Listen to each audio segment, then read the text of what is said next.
He doesn't say one. That's the first thing they're gonna hear is he didn't say one, and they'll never know why.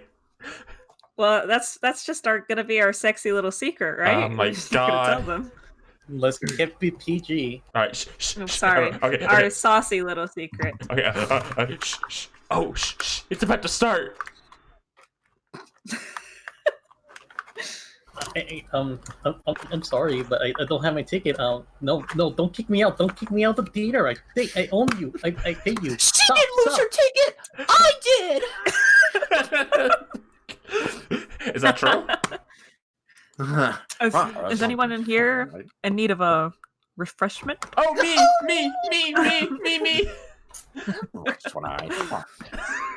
Really great Polar Express bit we're starting with here. Great job, everyone. I was thinking about that movie a few days ago, about how weird, like, that scene where they're singing that song. Yeah. It's like the Ha ha ha! We got it. no. That's all the Billy song where he's like, "That's all I want." That's the weirdest scene in the movie. Oh, the scene where the Malcolm in the Middle kid sings it? Yeah. That's the weirdest scene in the movie because you got the protagonist. He's just standing there watching them, I was and that's about like to say.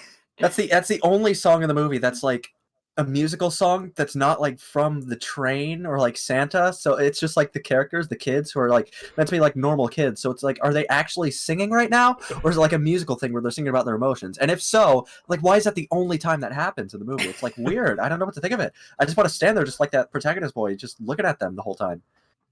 Hi everyone, welcome to Ready to Start the Podcast, the show where we talk about shit like this. I'm Ryan Ribbity. Who else is here? I'm Rosa de Guadalupe. I'm back from the church, and it's Ash Wednesday. Bless you, see. Oh, you are at church? Let me pour. Yes, Rosa de Guadalupe? Watch me pour all of this ashes on seat, blessing them. I went to church for like literal years, and the only thing I took out of that entire 15 years of going to church with my family is like Larry Boy, and that's it. That's all I remember. They had Larry Boy at church? Yeah, they were playing VeggieTales. On the big screen in front of everybody.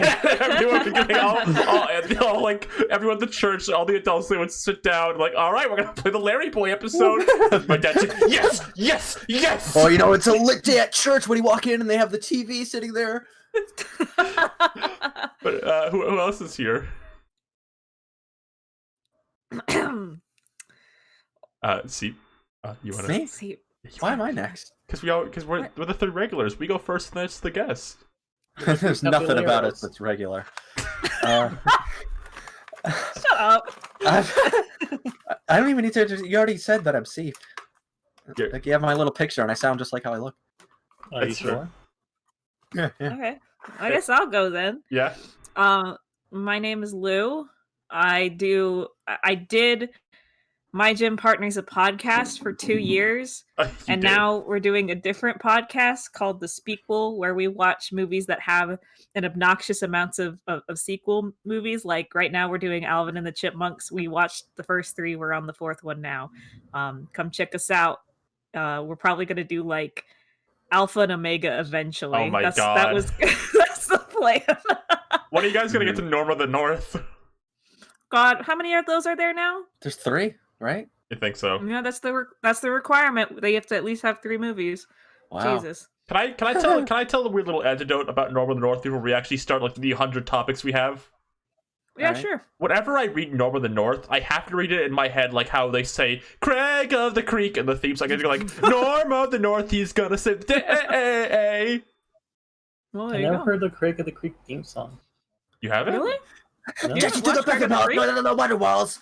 No, that's not watched it. a few, I already seen the episodes, but I never seen the intro. Oh. What? What do you want? Are you a pirate or something? Ooh. You watch it on Kids Cartoon? You cut out the intro? You know what happened? Cool. You're listening.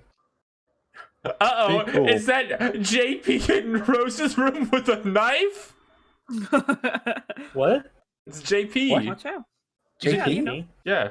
He's the character in Craig of the Creek, the show He you've would never watched. hurt He's me. the Is he the Cl- He's the kid Oh, with he's the weird ear kid. he's the Clarence kid, right? Guess so. Basically, he He's a fulfills that truck role. Yeah. Mm-hmm. All right. He looks rough. So if you're not aware, about 1 million. So we usually cover like animation and video game news that is relevant to us, and in the past like 2 weeks, about 1 million different things happened. And I had to find a way to condense it all. Also, thank you for subscribing. Whoever just thank you. About 1 million things happened, so we're gonna go. We're gonna talk about a lot of things tonight. Get ready for that, and I think we'll start with one that's a bit more. I think we're all a bit more lukewarm on, to be frank. They revealed a new character for Super Smash Bros. Brawl for Nintendo Switch, and it was. I almost said Rex. It's Pyra and Mythra from Xenoblade 2. Rex from Toy Story? No, they didn't. Dang it. Guys, look what came in the mail! Yeah, No, I feel they didn't announce them. They announced Doug from Doug. what's really funny to me about watching the Smash thing is that it almost feels like they put this really disappointing reveal at the very beginning. So it's like, okay, we got that out of the way. Let's get on to Mario Golf. So we could just forget about it. Talking about Super Smash Bros. Characters is like walking on eggshells. I just want to clarify ahead of time. If you're excited for this character, that's all fine and dandy. And when I'm about to say, it is not people tend to take not liking characters as a personal attack on Sakurai. I'm not doing that. I respect him. He's an amazing director. So I'm walking on eggshells here. I just want to say this is not a character that very much personally interested me, and I feel very lukewarm towards them. Ryan, you're so kind and gentle. You're like tiptoeing around this topic, and I'm going to take a hammer and I'm going to smash the window that you've put up here, that you've lovingly put up. I'm going to say this character sucks shit. It's ugly, and I hate it, and I want it to go away. I do think a big part of it is I don't really like Pyra's design that much. Now, I need to clarify this, because people tend to take not liking Pyra's design as one exclusive thing, and it usually involves her tits. Now, I need to clarify something. I love a big pair of boobies, okay? I love a sexy woman. But I just don't like Pyra's design. Look at me. Look at Rosa. I just. Well, the design is so cluttered and like busy, and on top of that, it's just that like I don't know. There's a weird energy there, and it feels very much like a lot of the characters have been in these DLC packs, where it's definitely more promotional rather than like these are heavy hitters in video games or like something cool and interesting. It's like, hey, Xenoblade 2 is on the Switch, so guess we gotta put a character from that, I guess. A lot of people wanted that. No, yeah, for sure, definitely. I want to say is that there's just genuinely other better characters you could have chosen, and I feel like they chose British over the Welsh cat. Yeah, I'll say like when the Terry trailer came out and they showed all the characters, my reaction wasn't, oh, look at all the cool characters we didn't get instead of Terry. It was, oh, look at these cool characters from Terry's game. Watching this, I was like, look at all the other cooler characters we could have gotten. Like, there's like Train Lady, there's like that one dude, those two guys. I don't like the little hamster guy. I don't like him very much. But those other two guys looked cool. Yeah, I mean, it's just a thing. Like, I guess they're a little more interesting than Byleth. Oh yeah, I can agree with that to an extent. But I don't know. I'm just not personally like just. It's a character the where like a little bit more interesting than Byleth. Byleth is like I think Byleth is like one of the lowest for me. Honestly, it's just such a like this. Okay, I'm not gonna get into it. Yeah, but it's not worth it. But just in terms of like characters where like if I don't know anything about them, am I interested in them?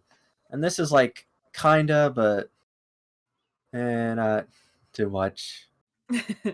I'll say the only character that I really truly ever like ultimately wanted in Smash Ultimate was King K. Rool, and I got King K. Rool. So everything else has been kind of just like, I'll ride him on. But it's fun to get stuff that's more exciting. But then like it's still possible to get disappointed a bit. Everyone just kind of sighs a little bit. Yeah. Again, there were just the Eggman hype. Is that because he tweeted like ho ho or something like that? Yeah. People take one little thing and they just run with it, don't they? Sometimes, Mike Pollock just saying ho ho ho. That's how he laughs sometimes. Yeah. Now, I want to ask you this.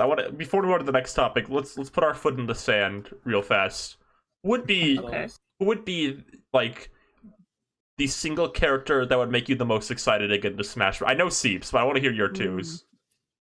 Wait, what's Seeps? It's I don't know Banana it. It's Banana Okay, I figured, but I just wanted to make sure. You know, of course. we're all on the Bandana Waddle Dee hype train. It's gonna happen one of these days. Of course. I gotta say, I know it's like kind of one of the more like common once, and there's no real reason to put this character in, but I like this character a lot, and I seeing that a lot of people would want it in too kind of makes me like, yeah, put Skull Kid in. I like that guy. He's funny. A cool guy. I think he's got like an interesting look to him. He's probably got, you know, some interesting ideas for moveset. You know, he's a weirdo little like guy. He's got the mask. He's got the magic stuff. It's fun. It'd be fun to see like them incorporate, you know, some sort of moveset out of that. What about you, Rosa? Okay, I have 2 tiers of assignment. Okay. One is Remu. Mm-hmm. Because again, that's like a really interesting choice. But another choice, it's like a character that isn't represented in the game and is such an out there choice. Yeah. You know, like any character is just like out there, like you don't expect. They sort of like go out of bounds of like what the typical art style is. Like a character that just looks Agent really, P. really out there. You mean like Poochie Rayman? Poochie the dog? I mean, Poochie's a good choice. I would put that in like a tier 3 assignment because in tier 2 it says like a character that isn't represented in the series, in any sort of series, but just like, completely unique outside. I want Goku in. I know it's never gonna happen. I know it doesn't make any sense, but I want him in so badly. Tier 0. There's a few characters I'd say, I'm also on the Reimu train. I'd really like Heavy from Team Fortress 2. I think it'd be like a funny character to add. That would be so good. But I'll say like appealing to like my childhood self here first. Like I think if I looked back at like Baby Ride, who they get the most excited for, I think it'd have to be Rayman. I think Rayman be because I still like Rayman a lot now, but I that would be like a childhood dream type of thing. Ryan, I didn't know you were such a Ray head. I didn't know you like. I do. You like that little guy so much. Yeah. I knew you liked his cousins, the rabbits. Yeah, I'm the weird Rayman fan who also likes the rabbits. So no. Next to like Mario and Donkey Kong are like my 2 main guys. I would say Rayman's kind of next in the platforming funny guy I like. Yeah, I see people asking for like Crash and Rayman. I don't have much attachment to those 2 characters, but I'm like, those would be cool. That's fine. But I kind of just want to see some kind of not so like wacko character who just is not like, you know, a video game mascot or like a popular pick. I just want to see something out there. Tetris piece. I was so sad they never considered putting like a Pac-Man Echo, making it like Miss Pac-Man or something. I guess there's not really what have to imagine they considered it, but I know Miss Pac-Man has like weird copyright lingo. Yeah, I would have at least liked her to be like an alt costume because for she sure could just have the same moveset, honestly. Poor Miss Pac-Man. Now, if I could put whoever I wanted into Smash, it had absolutely no barring or no rules. I didn't have to care about anyone else whatsoever. I think I made a list of this once. Hold on, let me find this image I made of like if I had to like listen to no one. I know one of them was a My Sims character. I need to find it. If you just had full control and you were given the keys to the kingdom, what would you do? Let me find it. Where is this image I made? I don't know where it went. I made like an image. It was really funny. Like my fucked up character one. Oh, there it is. Let me put this on screen real fast. Now, I would just like put a spider or something in it, like just a spider, like a realistic one, and it's like to scale too. That's what I would put in Smash. Now I feel like the lineup of characters I'm about to put on screen reveals a lot about me as a human being and my wants. I don't care about anyone else. Smash lineup. Oh man, Sam and Max would be so fun. Oh god, that'd be cool. I'd like that. But I would really like if Sam pulled out his gun and just That'd be so shot funny. He just shot shoots Mario in the face. Jeez, little buddy. I think he should swing Max around by his ears like how Banjo swings around Kazooie. That'd be so.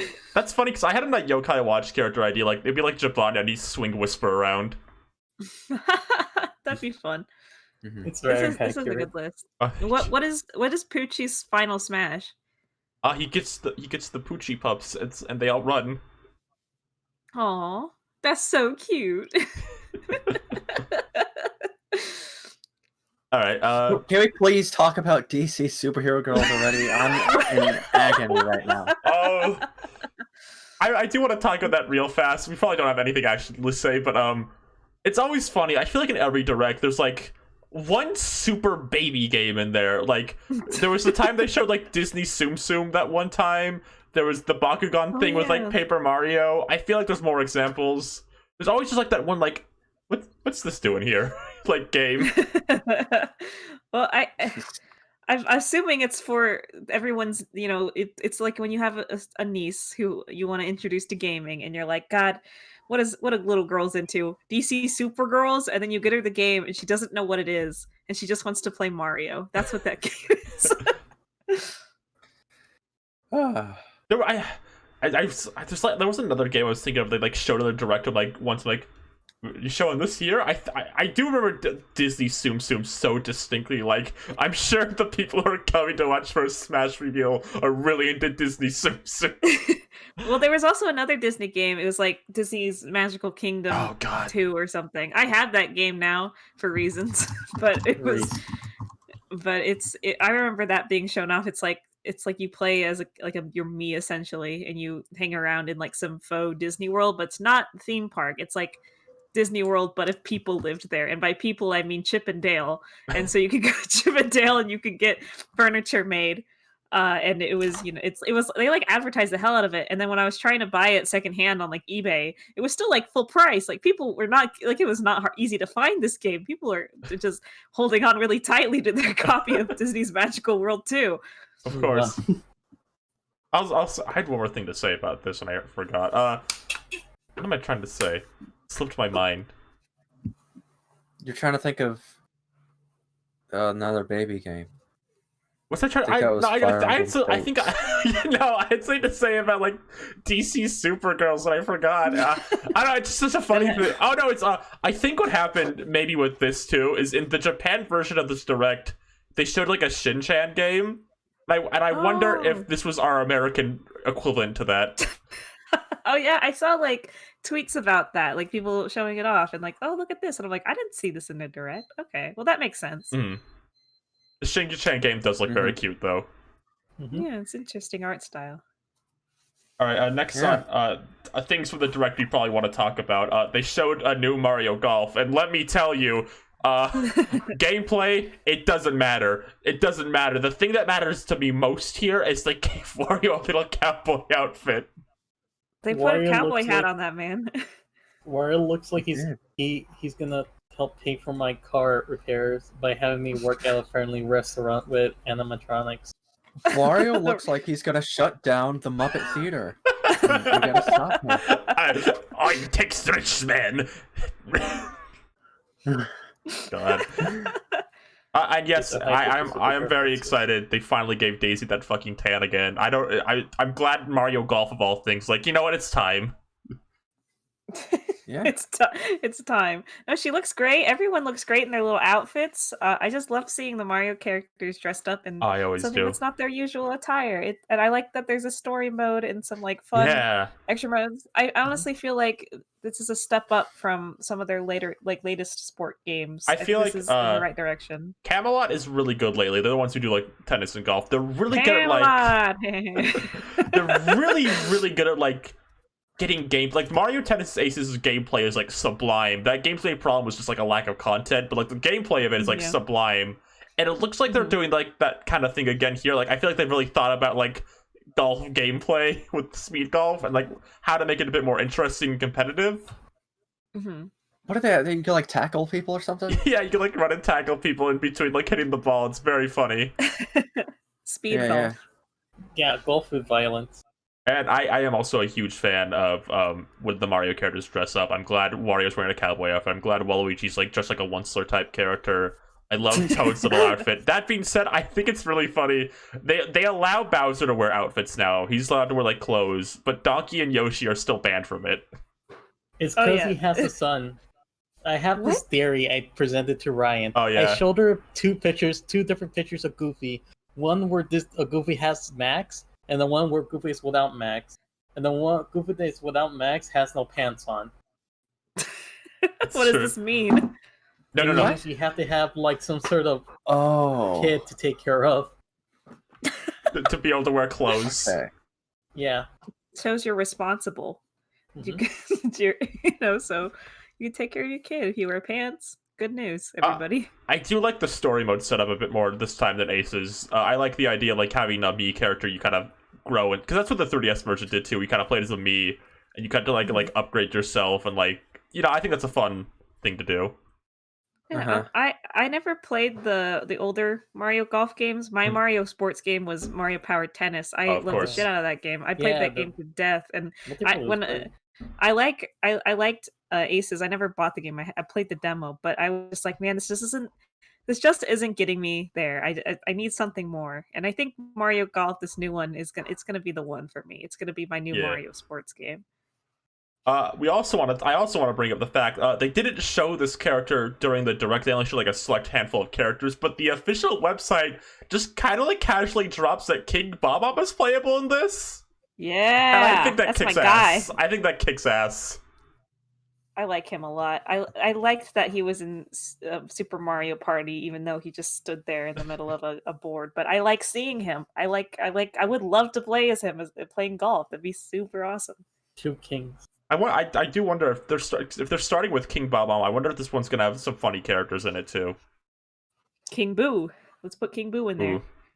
Yeah. They could be golfing partners. Love will bloom on the, what do you call that? The fairway? No, not that one. It is now. I think it's just the greens. The bougie greens? field. The bougie field. I'm really excited. I'd love to see more Donkey Kong characters get in. Yeah, K. would be fun. Camelot likes Diddy Kong, so I know Diddy Kong will be there for sure. We won't go another game. We won't be in the Wii U generation where they didn't put Diddy Kong in anything for some reason. Mm-hmm. I do think Pauline will be there too. That'd be fun. And I'm really excited to see Toadette's little outfit, because Toad has one too.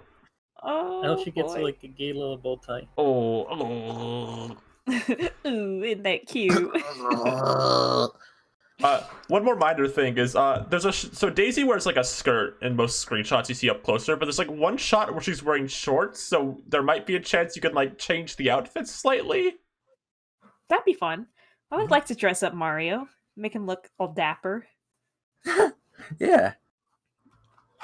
I like the story mode because I like the idea of myself mingling amongst the Goombas and the Koopas. That's the dream. That's a fun idea. The Hibble It really is. All right. Yeah. Well, one more thing about Mario Tennis, I want to pose a question. So we know King Bob-omb's gonna be that in this. That's like a weird character. What's one other kind of weird character you'd like to see playable in this? The dog Which dog? from Odyssey. the little, like the real realistic dog. Yeah, little Nintendo dog with the hat. Yeah. Yeah, you know what? Yeah, put that guy in. Oh, a Goomba tower. A Goomba tower should be, and they wearing like God. a big trench coat or something. So they Dr. look like Goomba stack? Dr. Goomba stack. Goomba Mario stack. Golf. Yes, Yeah. that'd be awesome. Yeah, put Dr. Mario in there as well as like all the other ones, but doctors, they're just like on a break playing golf and before they, go into surgery. I do really like the idea of like the Dr. Mario virus as being playable. I think it's a funny idea. I like that too.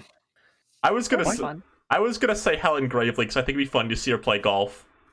Oh my god, yes. I hope they bring her back for something. She's a fun character. Mm-hmm. I like the idea of like this really prim and proper lady just absolutely adoring King Boo and commissioning art, like self-insert art of her and him. Yeah.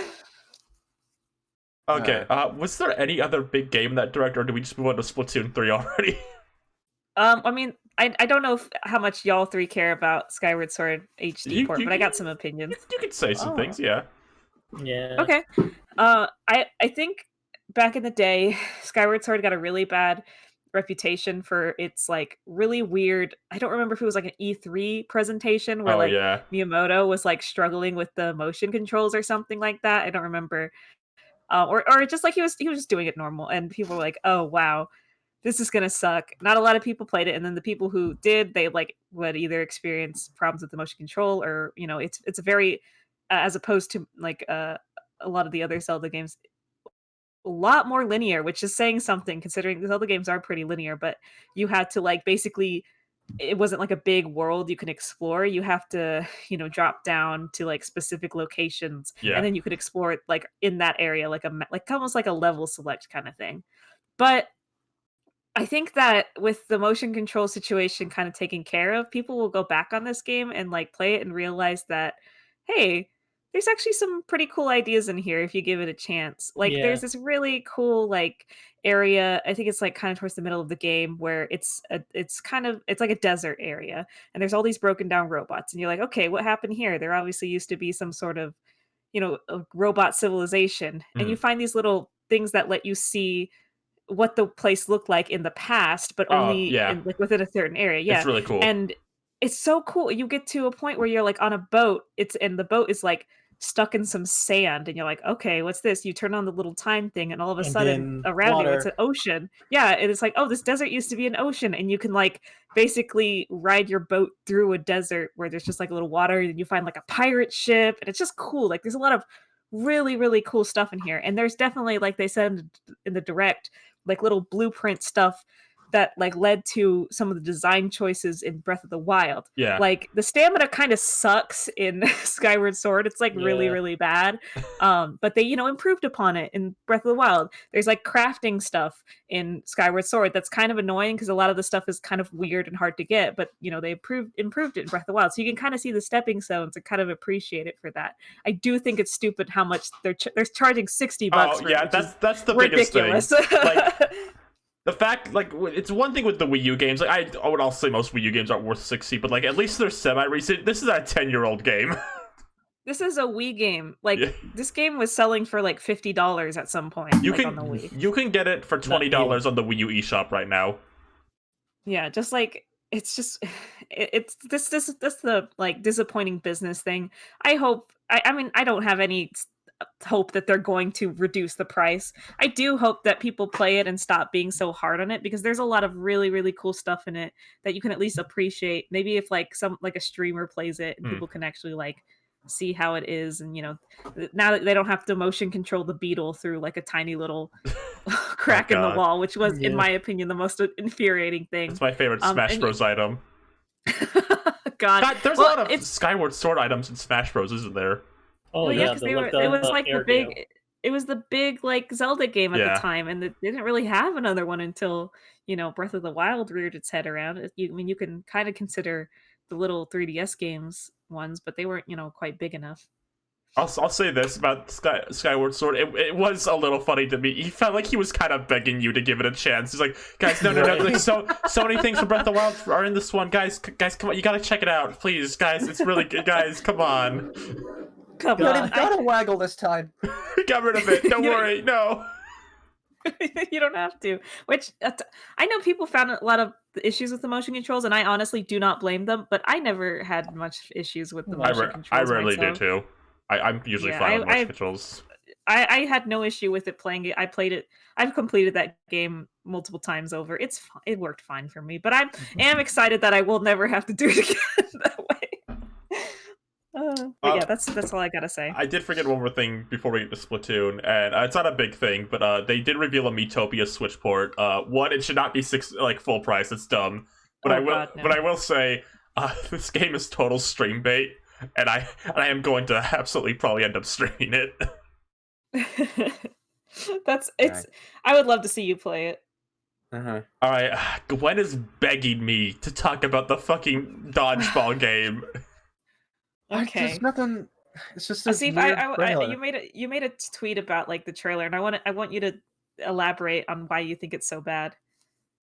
Well, it's just because I mean, you see this trailer. It's like a weird like 2009 trailer that you'd like see for a game when you're like at GameStop, on the GameStop TVs. Yeah. Where it's like it looks like a game. It's like it starts out. It looks like it's advertising for something like GameFly kind of thing, like subscription service. It's like, oh, you get all these games with the new like GameStop card or whatever. But it's advertising a game, and has all these characters that are like, you have like an orc that looks like it's from like a World of Warcraft. You got a little like pixel princess character. You got like a Call of Duty man. And they're all talking about playing this new game, and like they're all animated in different styles, and like it's kind of neat. And then they cut to footage, and it's not that at all.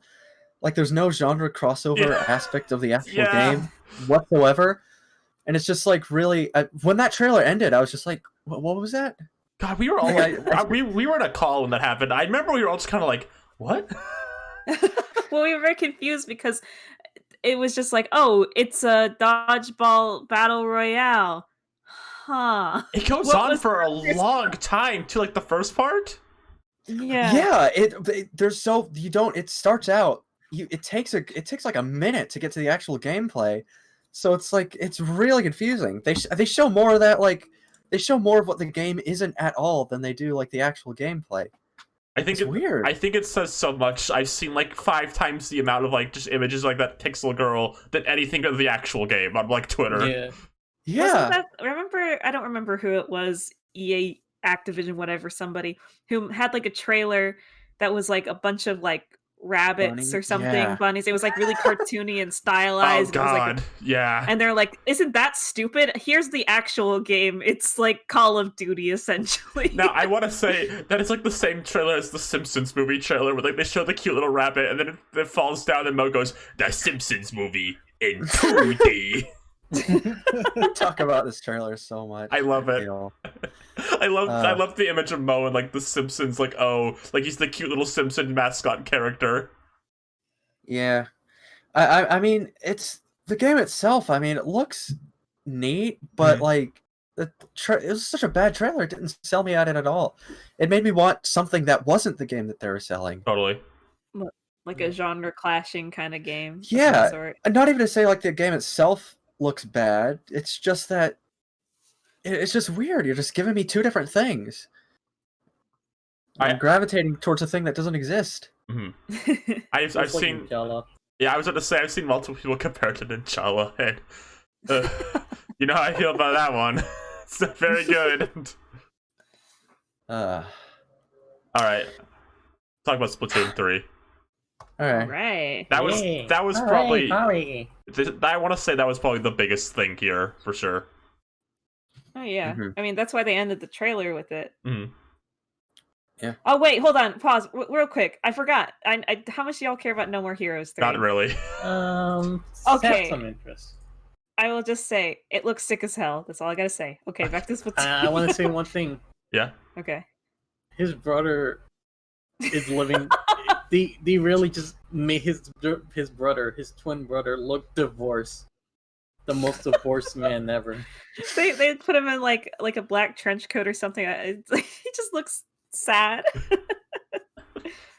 He looks like he just came out of Ash Wednesday too. So Splatoon 3, yes.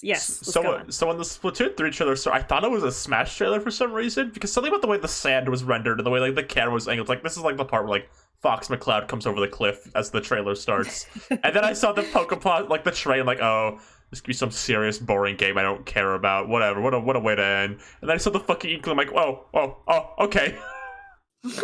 Yeah, it really takes you for a ride, doesn't it? Yeah. We'll take you for a ride. A little salmonoid. Yeah. It's very weird. Splatoon 2 feels very recent, but when this game comes out, it's gonna be 5 fucking years old. Yeah. God. The Switch has been around for a while, hasn't it? Yeah. Yep. Yeah. But I think I'm really curious about the story mode, because I'll be honest, I played Splatoon 1, 2, Octo Expansion. The story modes in Splatoon 1 and 2, they're fun. but after a while, I just kind of like really just try and force my way through them so I could get to the cool final boss. Because like the base story modes for their games aren't very fun to me. They're just very very boring in a Mm. lot of ways. And then Octo expansion came out and it just knocked it out of the park. I'm like, this Yeah. is what the story mode should be. The Octo expansion like really, set the bar here, and they had just this incredible finale. It was really exciting, and I'm like, okay, Splatoon 3, the beginning shot, like that looks new. That looks like something really weird and Totally. interesting. And I just like I hope the story mode is like something more akin to Octo expansion rather than the other two base games. Yeah, and like they don't have to explain the destruction of France like very in depth. Mhm. I'll say No. I didn't play Splatoon 2. I played the first one. I didn't play the second one because I wasn't too into it. But then I saw the Chevron Octo expansion. I got really upset I couldn't just buy that like on its own because I love my favorite part of Splatoon is like the weird world stuff. The gameplay itself is fine. It's all good. It's fun enough. But like I love the weird ass world of Splatoon. And Octo expansion is like everything I would want from this like world, and it looks like this. I'm hoping Splatoon 3 is more of that because it looks like they're once again really indulging like the weirdness of Splatoon. Yeah, I'm really excited to see what they can do with it. Like a lot of the stuff in Splatoon 2, like it was just like like one but better, and then the salmon run mode alone really increased. I think it's where it's like might as well put Splatoon 1 in a dumpster. It's like don't even play that one anymore. We got Splatoon 2 and we got this octopus thing going on. Splatoon 1 looks like with Splatoon 3's trailer, Splatoon 1 looks so like archaic now, and it's so weird it's not even that old. No, it's really not. But like it just goes to show though, I think what my biggest takeaway from this is I'm really excited for Splatoon 3. Yeah. But this is like the third time Nintendo has ended one of its announcement trailers with like Splatoon news, which is like a big like deal, I think. I think that's like kind of shows how much faith they have in their new IP and like how much like effort and love they're putting into it. Nintendo considers Splatoon one of their main 4 series now. When they do like so there's like Nintendo Store in Japan, and the main 4 series they put at the forefront now are Mario, Splatoon, Animal Crossing, and Zelda. Those are like their big 4 series right now. Yeah. Sometimes I feel like like the picture of Squidward looking out the window. Yeah.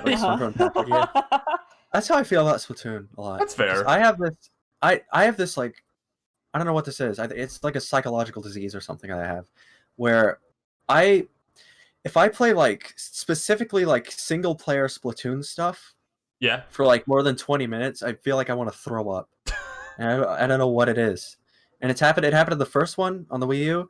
It happened in the second one, and I never got the Octo expansion because like I'm just gonna. It looks really cool, but I'm gonna play it for 20 minutes. I'm gonna throw up, and I just wish there was some way for me to like play it, because the single player stuff I think is super interesting, and it looks like it's gonna be really cool in Splatoon 3. I was wondering like, oh, is this when I first saw it like. The trailer was beginning. I was like, is this just going to be like a single player Splatoon game? I almost thought it was like an open world Splatoon exploration game for a minute. Yeah, I think that would be cool. That'd be an interesting idea. I'm just very excited. I'm excited to see if they're going to, add new hosts. I saw a bunch of people posting their like Splatoon OCs and stuff, and it made me think it might be kind of cool if they were like a boy band or something. I wouldn't mind that, but we'll see. We'll see what they do. Gotta have a K-pop group. Trolls World Tour. Honestly, it would be really funny if it was like, I don't know, just like if there was a boy and a girl, or just 2 boys, or I don't know. There's no gender in Splatoon anymore. They took it away. Oh yeah, they killed France and gender. Thanks, Pearl. Thank you.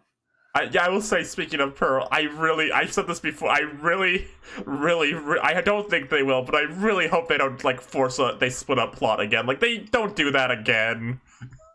Yeah, it would be kind of too repetitive, and then it would be predictable. Like there'd be the final Splatfest of Splatoon 3, and people would be like, "Be careful! You're going to kill the other character if you don't make." I feel like Pearl and Marina's characters they seem very, very important to each other. It feels very forced. Like, oh, something happened. Now they hate each other. It's like, you don't do this again. They could just be still like together and friends. It's okay. You don't have to do it again. I could see a plot where like Pearl's just trying to save Marina or something. Yeah, if they're separated, I hope it's in a way that isn't they fought and broke up. That'd be weird to do again. Yeah. They don't have that dynamic like Callie and Marie did. Right. Yeah, they were at each other's throats. Yeah. I'll say also, I'm very excited to see new Splatoon creatures. I always love seeing Octo expansion had so many cool creatures, and I want to see more of them. Why are you saying it like that? I don't know. Dios, like Creatures. Dios mio, like Creatura. I can't wait to see more on the Salmonoid, but I also want to know what's going on with that, because like they were as sentient as the Inklings. Yes. Apparently. So. There's some like lore hints I remember reading. There's like they have their own society, they have their own like music and bands. So it'd be interesting where they take that. Oh my god. Yeah. Oh, it'd be cool if like the kind of Pearl Marina or Callie Mary was like one of those weird creature characters. That'd be fun. A Jabberjaw. A Jabberjaw band. Ooh. Oh, is it not about a So what? Who cares? We're doing that. We're singing through. A special underwater mic. Who's gonna save the world? Who's gonna save the day? It's gonna. I'm really glad everyone I know knows that fucking song. Of course, I watched Boomerang like my life depended on it. It's like Jabberjaw's song, like the like Cookie Monster hat kid of like television. What? Everyone's That's the interacting. Cookie Monster Snap. Yeah, Cookie Monster snapback kid of like television. Everyone had one in their life? Yeah, You did? I guess so. I absolutely did. I remember like very distinctly like a douchebag kid who went to my school like words like Cookie That Monster kid pushed snapback. me. He pushed me and I fell down. A Cookie Monster boy. I hate that guy. Yeah, I don't know. I haven't. He's like 13. Yeah, I didn't get Splatoon 2, but I'm hoping. From what we've seen in Splatoon 3 so far, I might actually end up picking this one up. Mm-hmm. Yeah.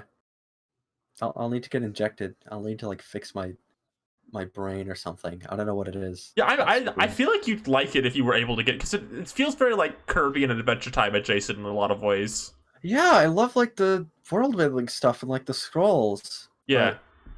Yeah, the lore is it's so lore heavy, especially as close to like Kirby's. Someone should make like a Splatoon game just for me that's Splatoon, but it's like 2D or something. I feel like that works. They were supposed to have like some sort of sprite 2D minigame in like the first one when that got cut. Oh I yeah. remember that. That's a squid jump. No, there was like in the first trailer for Splatoon, they showed like a 8-bit Inkling and Octling. Yeah, I know what you're talking about. I that might have just been for the trailer, though. I don't know if there was any proof it was like a cut thing. I heard that was like 6 years. I don't remember that. I still remember that trailer so distinctly. I don't know why. All right, any other Splatoon games? Anyone? I'll say one more reminder thing about the direct. They're adding Mario items to Animal Crossing, and I think I am a little excited about that. I was surprised that the pipe is like functional. Yeah. Yeah, I thought was really cool. I was talking about that on Twitter and somebody was like, "Yeah, I like that. I like that that's like something you could do the island, but I wish there was an item that was like the equivalent of that wasn't Mario themed. Like maybe like a bus stop thing or something that you can like fast travel around your island with. But I guess it's just not in the cards. You have to take the Mario pipe. Yeah, God, just take the Mario pipe. Just do it. It's gonna ruin my aesthetic blog. I'll say like my cottage core island. I've seen so many like hardcore Animal Crossing fans say the items are like tacky, will like not fit on their island. And I think this says so much about like me to be like, oh, this is the items I'm most excited for, along with the Halloween stuff. I want a tacky island so badly. Yeah, Right. Cartoon Willy Wonka Island. Oh, I want a freak show island. I already have like so many pumpkins everywhere else, and it's like winter. I want a freak show island so badly. You see, you just want Scooby-Doo Island. That's what you want. I'm so sad I lost my copy of Animal Crossing. Not that I've been playing it. It's literally been months since I last touched the game. But I had such a very strong like idea for my island. It was gonna be so cool. And now I can't even put Mario items on the game I don't have anymore because it got lost somehow. Do you And I'm check just under the sad. tray? Yeah, you know what? Let me go check. It's not there. I remember when I lost Animal Crossing, then I found it. Wow, that's so inspiring. Do you have any words of like advice you'd like to give me to finding my copy? Lift the bed, I guess. I don't remember why I found it, honestly. Why would it be there? I don't know. Beds are like weird. They have like all kinds of like creases and cracks. There's like a mattress, and there's the frame, and there's like legs sometimes. Sometimes there's not like. Sometimes there's little drawers in there. Sometimes they have like boards and like it's weird. Beds are weird like that. You know what? You're right. I'm sorry for doubting you. Is there any more video gaming news, or are we finally move on to cartoons? Let me check. There was that rumor. What rumor? Oh yeah, the Earthbound rumor. Yeah. What's the Earthbound rumor? I don't know this. About the Earthbound Funko Pop rumor. Let me. Did we talk about this like a few streams ago? Not Yeah. on the podcast specifically.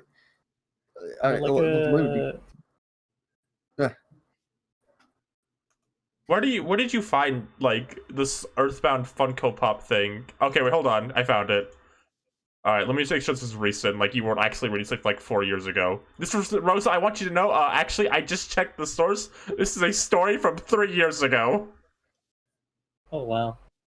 It is? So I don't think this is happening. Sorry to say. What? There you No go. Earthbound Funko Pop? So to explain the story, there was a thing Funko Pop did where they showed a bunch of like things on like a screen, like a bunch of logos, and one of them was Earthbound, and this was 3 years ago, and nothing's come of it. So I assume it was an accident. Yeah.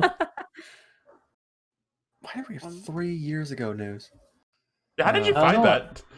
I don't know. I was just watching a video, and it was just like a recent video was talking about it. I guess so.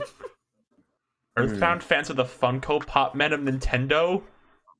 I'm trying to dissect that phrase right now. I was also reading that. That's like a Burger Trench character like type of phrase. We got like Funko Pop men to like the character category list. God. There has been Nintendo Funko stuff. It's only Pokemon though. They haven't got Mario or anything yet. They haven't got him yet. They haven't gotten him. They haven't gotten to him. That's surprising though. They seem more like willing to like branch Mario out for like these big brand deals, but they still haven't done Funko Pops. Yeah, they've done like Lego now and all this other stuff and Jack's Pacific. Oh well. How does like lip? How can you like pitch? How can you change the pitch of like lip noise? How does that work? Why is that something you can do? I don't know. I'm trying it right now. You're all crazy. You're all insane. No, like no. Listen. We all doing the fucking like Shrek from Donkey scene, for, like Shrek 2. Like, we'll find a way to entertain yourself. like I could do, like let me try Mary Had a Little Lamb. Okay, let me hear. Nope. Ah. Ooh. Yes. You know, I was listening to someone else's podcast the other day, and they had like a theme song for their show. They had like a very like nice formatted setup, and it made me think, damn, I run the circus of podcasts. What? This is a circus are good. This is high production value. Look, you like draw pictures for the screen. I guess I Look at did. this Yeah, place. look at this. Look, listen. This is. I feel so much pressure when I do my podcast because we do have a very strict format. And then I come here and I'm just like, I get to talk about Skyward Sword for 20 minutes straight. I let you people do whatever you want. It's like free time at recess. The podcast. I can let my hair down. I don't have to talk about Stuart Little. I don't have to do it. And I'm free. I'm free for it. I'm better for it. No more Alvin. I know he's a badass, but I don't want to talk about him. Awkward. Was that Rosa? So there's actually Alvin and the Chipmunks news in animation. What is it? My God. Okay, actually, I do want to know about this. It is canceled since it does not torment Lou. Oh my God! Thank God they're not gonna make a fifth one. Not yet. It's just gonna be the road. All I have to do is watch the road chip. The road chip? Yes, that's the one. That's the last one. Not The Lou. one that competed with the one that went toe to toe with Star Wars: The Force Awakens. Did it really? Yeah. Yeah, it came out the same day. That's awful. That sucks so bad. No wonder there's no. Don't put it there. What's happening? You know, just you wait, Lou. They're gonna announce an Alvin Direct tomorrow. As soon as we're done watching this one, which our episode comes out next Wednesday, check it out. As soon as I'm done with Alvin, I'm never going to utter his name again. Do you know how many times I've said Alvin and his problems? Did the Chipwrecked, the third movie that we watched? There was a scene in which Alvin said to Brittany, his girl equivalent, he said, because they're stranded on an island, see, and he's like, Brittany. And he's saying this like really somber. He's really somber here. He's like, Brittany, I don't think Dave is coming. And she's like, well, why would you say that, Alvin? And he's like, I think he hates me. And he sounds so sad. Like he's genuinely like emotionally wrecked because his father figure, he's such an ass, like he's such a pain in the ass to his father figure. Weren't you just saying you don't have to talk about this stuff on the show? Well, you're right. I don't have to. Hey, Seep, can you do me a favor? Can you read the thing Gwen just said in chat in your Arlo voice? Hello, friends. Today I have some sad news. I fear from now on there will be no more Alvin. We need to move on from Alvin. Okay. I can't. Can you please? I just can't with him right now. I've already said what I had to say. Listen to the episode. It's the Speakable episode, I think 6. I don't know. Okay. What does Arlo even do? I don't know. So there's a lot of animation news. We're gonna plow through some of the smaller ones that aren't as exciting that kind of we already knew about. Well, here's like kind of the plow through section.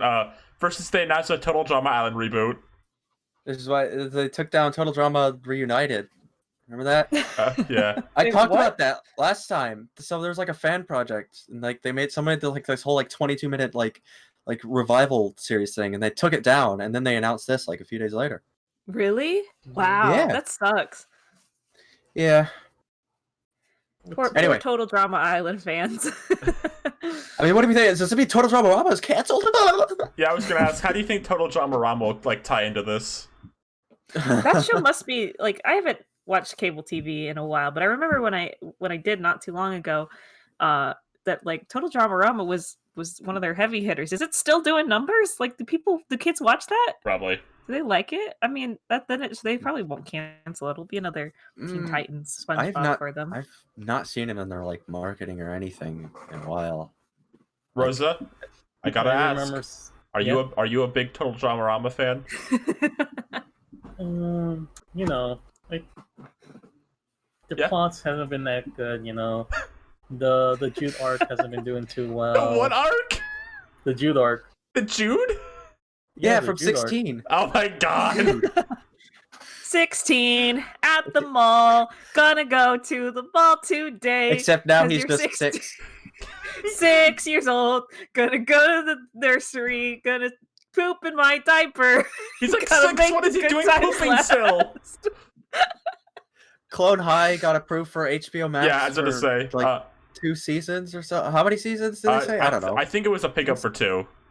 Okay, 2 seasons. Which Do you think that had anything to do with the like? I know that they were already talking about it, but do you think that like it was boosted by like the fan resurgence? Absolutely. Like, people talking about it. Yeah. Good. I'm happy for that. Oh, you're I'm gonna be on HBO Max. Look, it's a Scooby-Doo. I wonder if Cleo will go to the dance with me. And then Scooby's like, yeah, he wish he will, eh? So, like, will they unfreeze them, or? I wonder. We'll find out. Like, I think it'd be really funny if they just ignored all that happened and they just started again. They probably is it going to be like more of a reboot or like a continuation? Because I don't know. Well, I guess we'll find out. I imagine there'll be like a clever like sort of reboot, but like they might like set it up or something. I feel like Phil Lord, Chris Miller stuff usually does things like that. Like whenever they like do like a sequel or something, it's always like an immediate follow up like that. Okay, soft reboot. Maybe. Now that people are speculating on this, because I think the press release didn't mention Gandhi, and people are wondering what they're going to do about that. Oh, they took away Gandhi? It sounds like it, but there was also they had ideas for what to do with him, like to get around that. Like he was like a Gary Coleman clone instead. Yeah. Okay. to do Is that. it because people realize Gandhi sucks?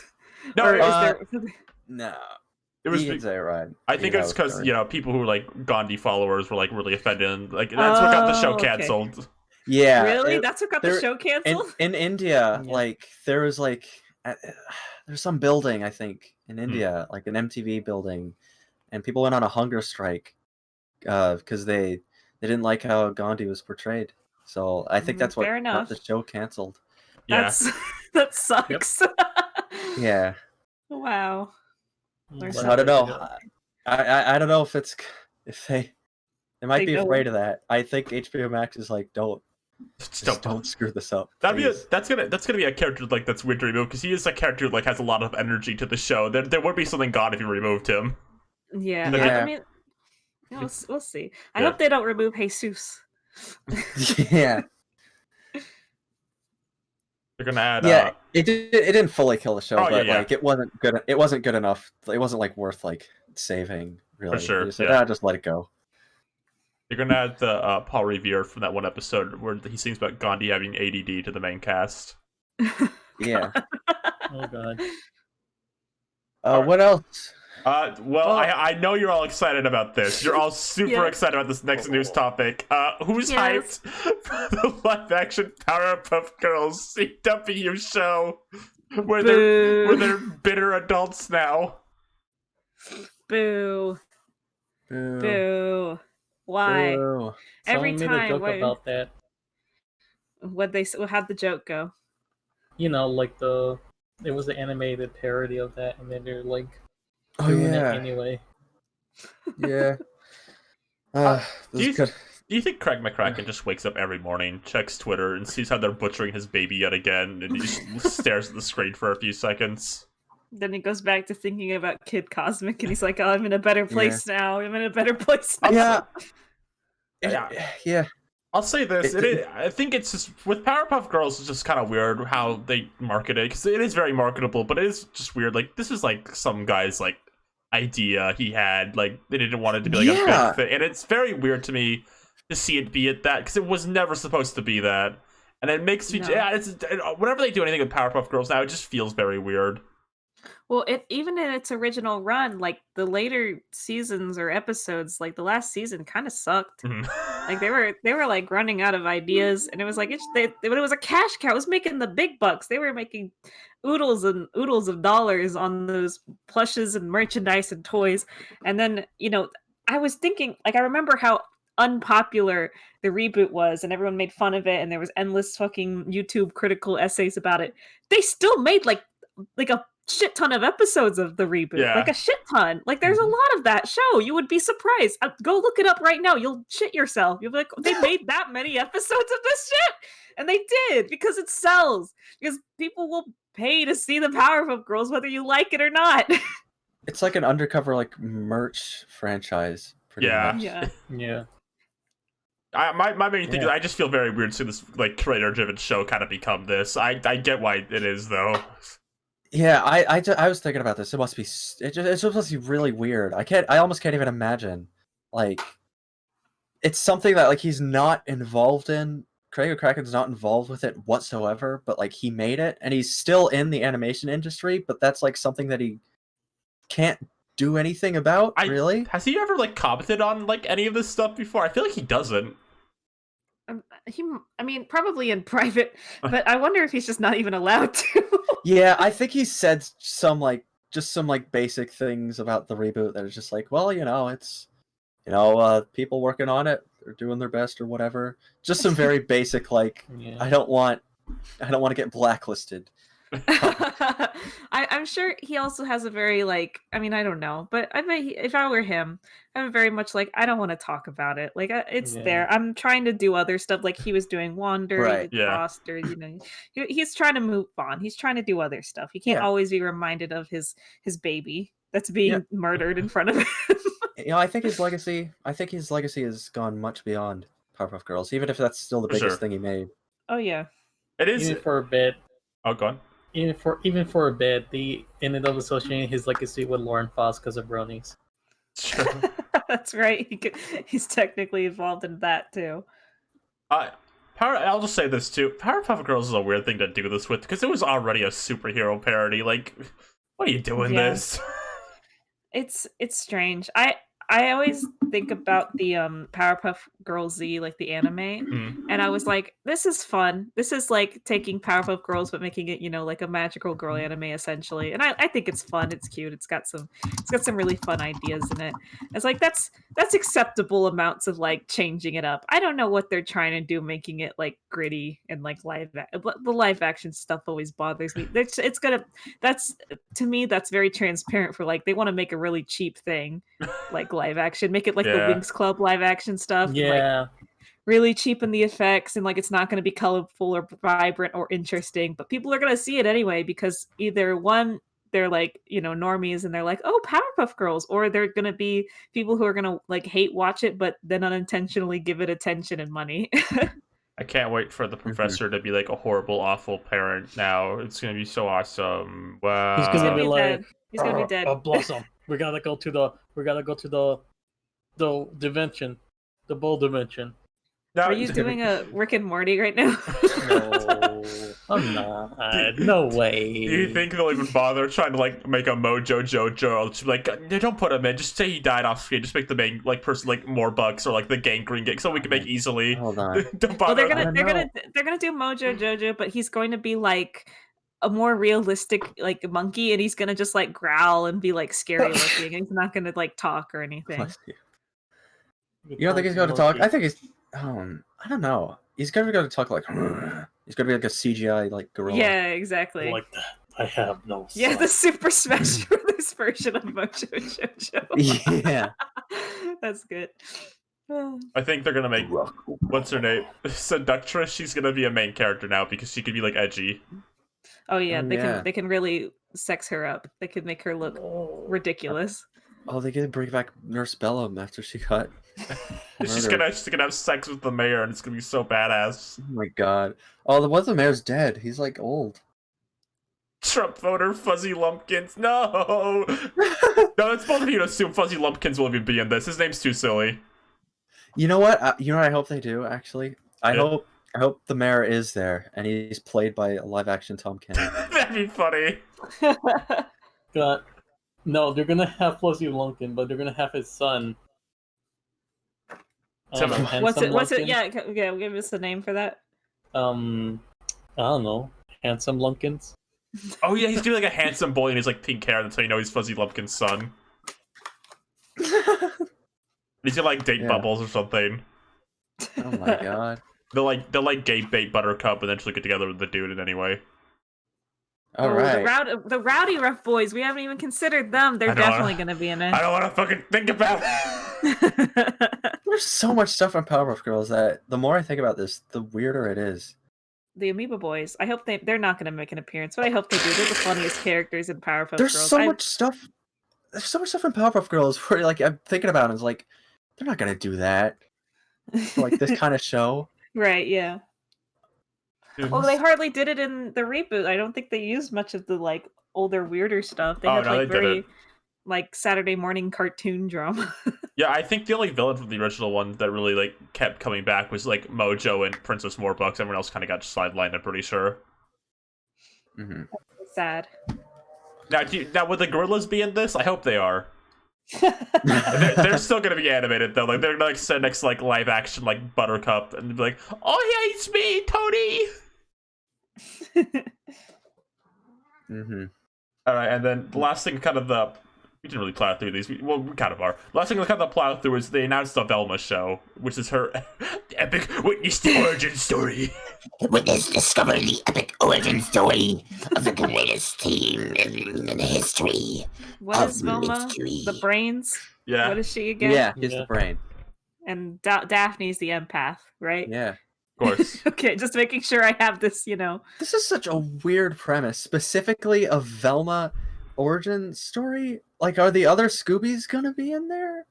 I feel like you can't make a a show that's just like one of them. It kind of seems it's like lame. Unless it's Scooby, he's like the only one you could do like a solo. Yeah, because he's a funny talking dog. You can do anything with him. But I feel like the well, only imagine the Fred show. What if there was a Fred show? What'd he do? What would the Fred show be about?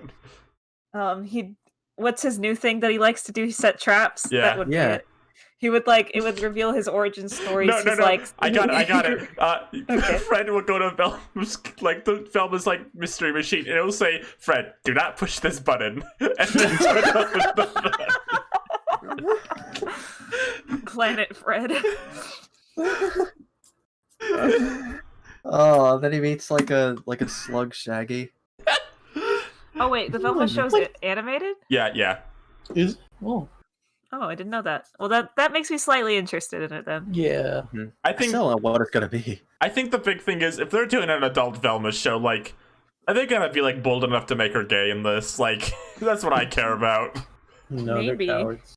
Well, I just don't want it to be like the Harley Quinn cartoon, which kind of is like it's a little much. I think sometimes it's weird. I don't want the. I don't think this is gonna be like swear word all the time, kind of like adult. I think it's gonna be like, more like, I guess, like, you know, something adults would like more.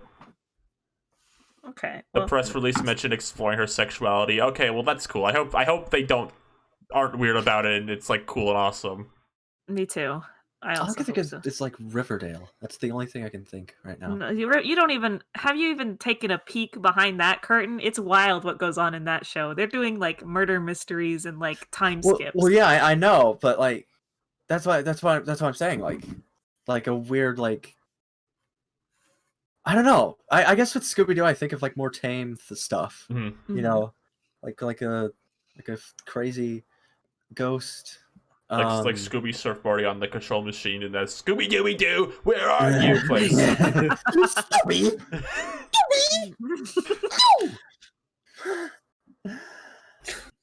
Yeah, I don't know. I guess I'll wait for more details about it. Yeah. Will they hard to bring back say, hot would it? dog water? Yeah, no, you know, they don't really usually bring like Scooby Doo characters back, but that'd be maybe a fun character to like bring back more. That, you know, build the Scooby Doo lore. Yeah. Well, what about like Flim Flam? Yes, they are we could. gonna talk about the exciting thing? Yeah. What exciting? There's a few exciting things. Oh, you're right. iCarly? No. I'm not talking Okay. about. We can't talk about iCarly. We can't. Okay. Oh, okay. Well, how about this before we get Rosenwald. into the good thing? Because I want to end this cartoon discussion on a happy note. But Okay. well, let's talk about the sad thing that happened. The blue skies that no Oh. longer will be blue. There's still a few more things too. Yeah, we can talk about Blue Sky next. Oh boy. Oh. So if you're not aware, Blue Sky, the animation studio, was shut down by Disney. Because of course it was shut down by Disney. They bought it out and then let them release like one fucking film and then like, okay, bye. Ours now. We take it all. You got the Ice Age IP. That's all we really wanted. Yeah. Yeah. And weren't they in the middle of like really close to finishing production on a movie, and now they just can't? They were decently Released far it? into one, yeah. Jeez. It was. That it- sucks. Is that just gonna go the way of Newt? Is that just gonna be gone? Oh yeah, Newt. I forgot about that. so, you know, Giant. I haven't said the nicest thing about a lot of Blue Sky films. I don't like a ton of them. I don't like robots that much. I don't like all the Ice Age that much. Yeah. I like Peanuts. I like Peanuts a lot. That was a good one. And I like Spies in Disguise. That was also. shockingly kind of fun. But above all else, no matter what my thoughts on like their movies are, it's kind of shitty. They shut down the studio in the middle of a pandemic and made a lot of people lose their jobs. Yeah. Good. Should- That. Should have of all done the- something know. else. I know they didn't like work on the movie, but honestly, that's like really unfair to them. Oh, Yeah. Disney. It's it feels like they were trying to like kind of turn around Blue Sky near the end. Like Spies in Disguise was like a lot better than a lot of their previous stuff, and like their upcoming thing was going to be like very different compared to a lot of things. It seems like Well, they were yeah. trying to do a lot of new stuff with that studio. Yeah, that's. I guess. I guess not a lot of people saw Spies in Disguise. I think we all have. Seep, did you see it? I still have it. I want to. But I Yeah, haven't. I think me and Ryan. Rosa, were you there when we watched that? No, I didn't see You didn't it. see the Oh, cloaca? you didn't see the cloaca. No, but I hear you say that a lot. It's it. They say it in the movie quite a bit too. Spies in Disguise is like, I can't say like, oh man, it's so good, but it was fine. It was fun. It's, you know what? I liked it better than I think I liked any of Illumination's movies ever. Yeah, honestly, probably. Whoa. Embryo's cloaca. Yeah. God, you gotta remind me the Embryo's cloaca Crash 4. I'm so excited. I'm gonna experience that because it's coming to Switch. Oh yeah, that's soon. Yeah, same time as Ballin' Wonderland. Same time as Ballin' Wonderworld.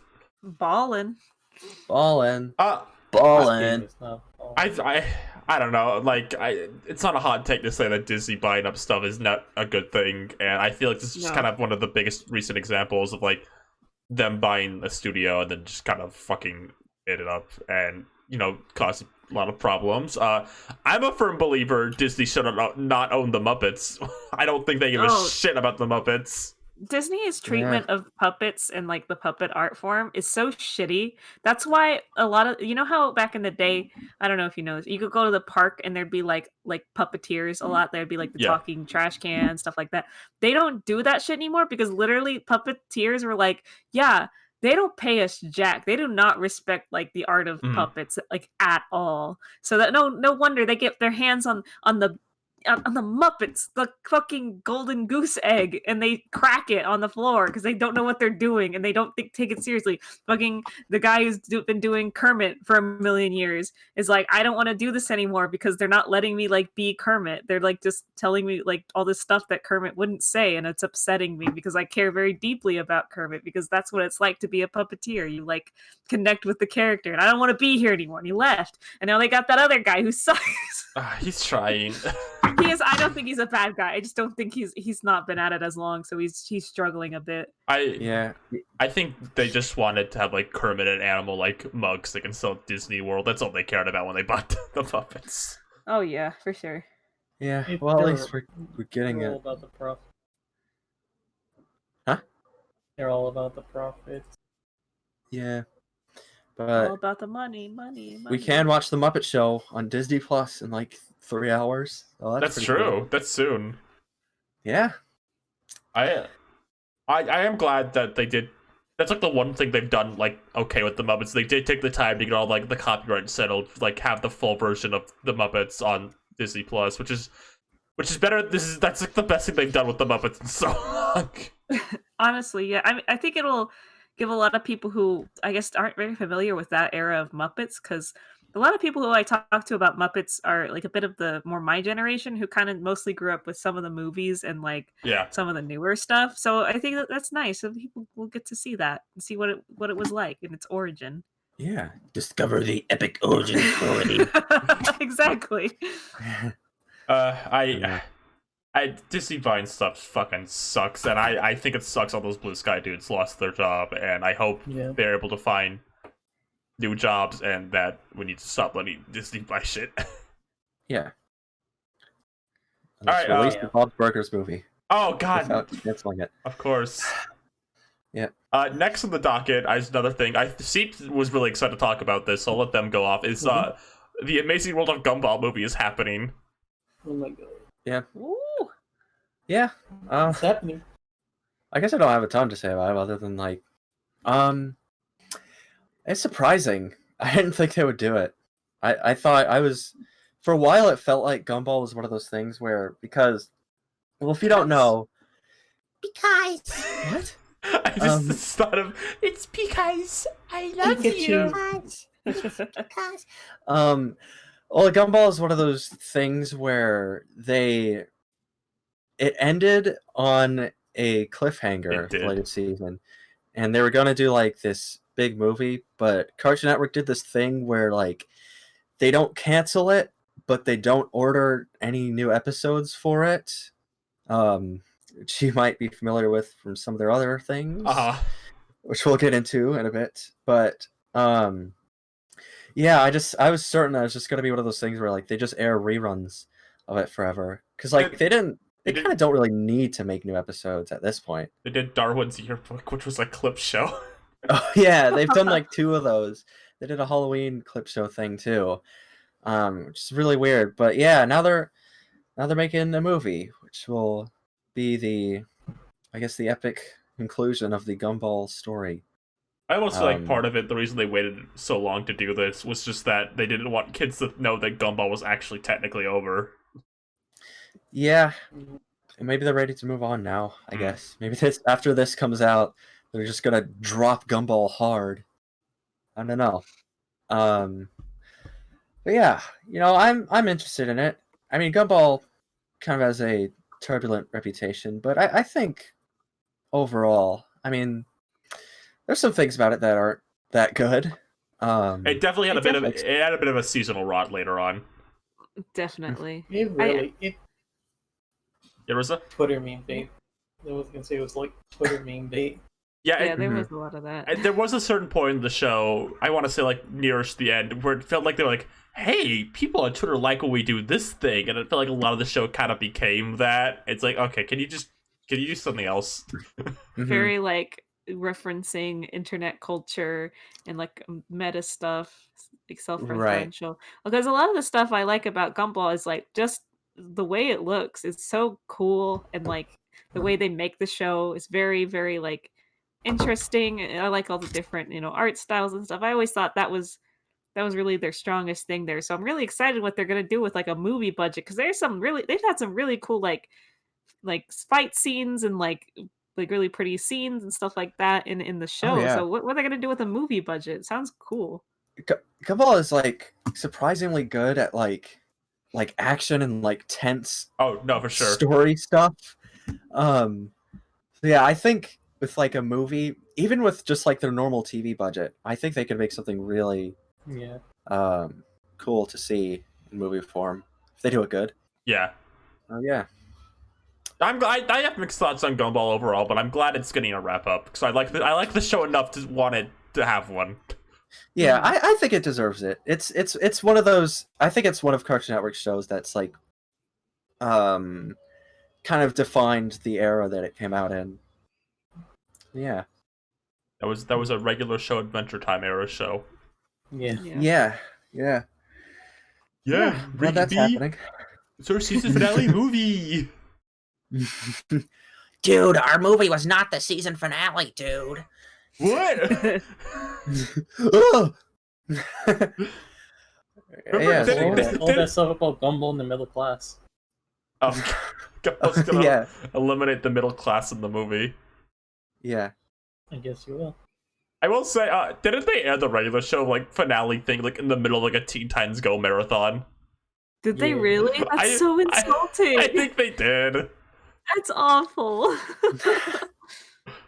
I'm like 90% sure that's what happened. People were like really upset about it. Like, this is one of your big shows, like that era, like brought you back. Like, you maybe want to give it a bit of respect. Nope. Yeah. They made a commercial for it though. One. They advertised it one time. Yeah. It's kind of where they did go very all out on Adventure Time's finale. Like they did like the whole screening. There was like a marathon. They made like a big deal of it. Same with like Steven Universe, like a big deal about it. It's like finale and all that. Your regular show was in the middle of a fucking Teen Titans Go marathon. Yeah. I don't know what happened there. I guess it wasn't quite marketable enough. They've had that with OKKO too. I'm pretty sure they just kind of dropped the finale and they're like, "Oh, here's the last episode. Bye." I always forget the way they treated that show. That was unfortunate. Yeah, we do it with a lot of shows where it's just like, we're done with this. It's mercy to even like tell the people making it that this is it. Yeah, that happened with Clarence. I'm pretty sure too, right? Oh yeah. Yeah, they like. The last episode was like a case where like they didn't know if it was going to be the last episode. Yeah. Felt like it could have been. I saw him like listening to him talk about that once. Yeah. That's how the cartoon TV is. I do like that they're like, the show might end soon. Let's just do an episode. It's a home movies joke. Yeah. That's like one of the best episodes. It's very good. It was so fun. cartoon episodes where it's like they know they're gonna end soon. I love stuff like that because that's where you get. I feel like that's where you get episodes where it's just like, this is our last chance to do something like this. Let's just do something like unbelievable. It happens with Thundercat Roar. Thundercats Roar ends with all the characters in jail. I know this because I follow one of the writers of Thundercats Roar because he wrote for Yabba Dabba Dinosaurs. There's a lot of words you just said there. My gosh. Oh yeah, isn't there like an Aquaman cartoon they're doing? Thundercats Roar ended already? Yeah. Yeah, I think the people Already. making it, people that made it are like doing like an Aquaman cartoon. I think. How many seasons? Okay. I think it was only one season, Rosa. Yeah, Oh I was my gonna say, God. didn't it just come out like not that long ago? Yeah. It was really Aquaman, cringe. I guess. I can't believe it. Real- Animation Twitter won. Yes, all the 40-year-olds like, we did this, guys. Did y'all talk about the DuckTales ending thing? I was about to say recently? I didn't write that down, but I was like, we probably need to talk about. I was gonna bring it up in just a second. Yeah. Something new about Yeah. that come out? Well, we knew it was ending with season 3, but there was a lot of like somebody leaked that information out before any of the writers or like Disney could even say it. Yeah. Like somebody just like came out and was like, yeah, it's ending. 3rd season's the last one, and then everyone got really upset. And everyone was like, what? Like, how could this happen? There's not going to be that many episodes left in the series. There's still a lot of like plot points that haven't really been talked about. I knew it was ending, so I was surprised when there's only like 4 episodes left. I thought there was like at least like 10-ish left or something. 4? I think only 4. I think it's a little there's not that much, but the last episode is like 90 minutes or something. Yeah. It's like a movie. So, okay. So they probably like ate the production of other episodes. yeah, but like the thing about it is that when one of the writers, Frank, what's his name, got to actually like comment on it, he was like, yeah, we in animation, you're kind of, you're lucky if you even get 3 seasons, and then like with Disney in particular, that's all really they're willing to give you, even if it is popular. So they kind of realized, I guess, at the start of the production of season 3 that we have to wrap this up in a satisfying way. Like we have to do all the little Disney afternoon cameos we want to do. We got to get in our tailspin thing. We got to do a Darkwing Duck thing, and we got to like end the series in a satisfying way that like people feel like this is good to go. So a lot of people then came out and was like, okay guys, the show wasn't canceled, they wanted it to end in season 3. No, don't mistake it. This show was canceled. They told them at the beginning of season 3, hey, this is your last season. Better make it count. And they were like, oh crap, we have to do a lot in this one season. So they just absolutely jam-packed this one with everything. And I hope the ending doesn't feel too rushed. And I'm sure it'll end satisfactory, but there's still stuff that they're not going to be able to do. Stuff that they set up. There's no way they're following up on Negaduck. That's just gonna end there. No, yeah, like people saying, "Oh no, they weren't canceled." They absolutely were. There's even people working on the show who are like, "Yeah, DuckTales like season 4 could happen. Like even with the ending of 3, like it's open-ended enough that you could like tack on another season." Like they told everything they want to tell in regards to like Scrooge's legacy stuff, but they're like, we could still write more for these characters. There's still a lot we haven't talked about. And so that's when it kind of frustrates me when people are like, no, don't worry guys, there's nothing left to do. It's like there's so much to do. They're never going to touch the Negaduck stuff ever again. That's so funny. Like if you rewatch the show, there's always like this one episode that ends like that, like 10 years from now. Like, why did an episode end like that? Good, like the way for those of you who haven't watched it, I think it's like towards the beginning of season 2. Yeah, they came out with this episode where they introduced their version of Duck.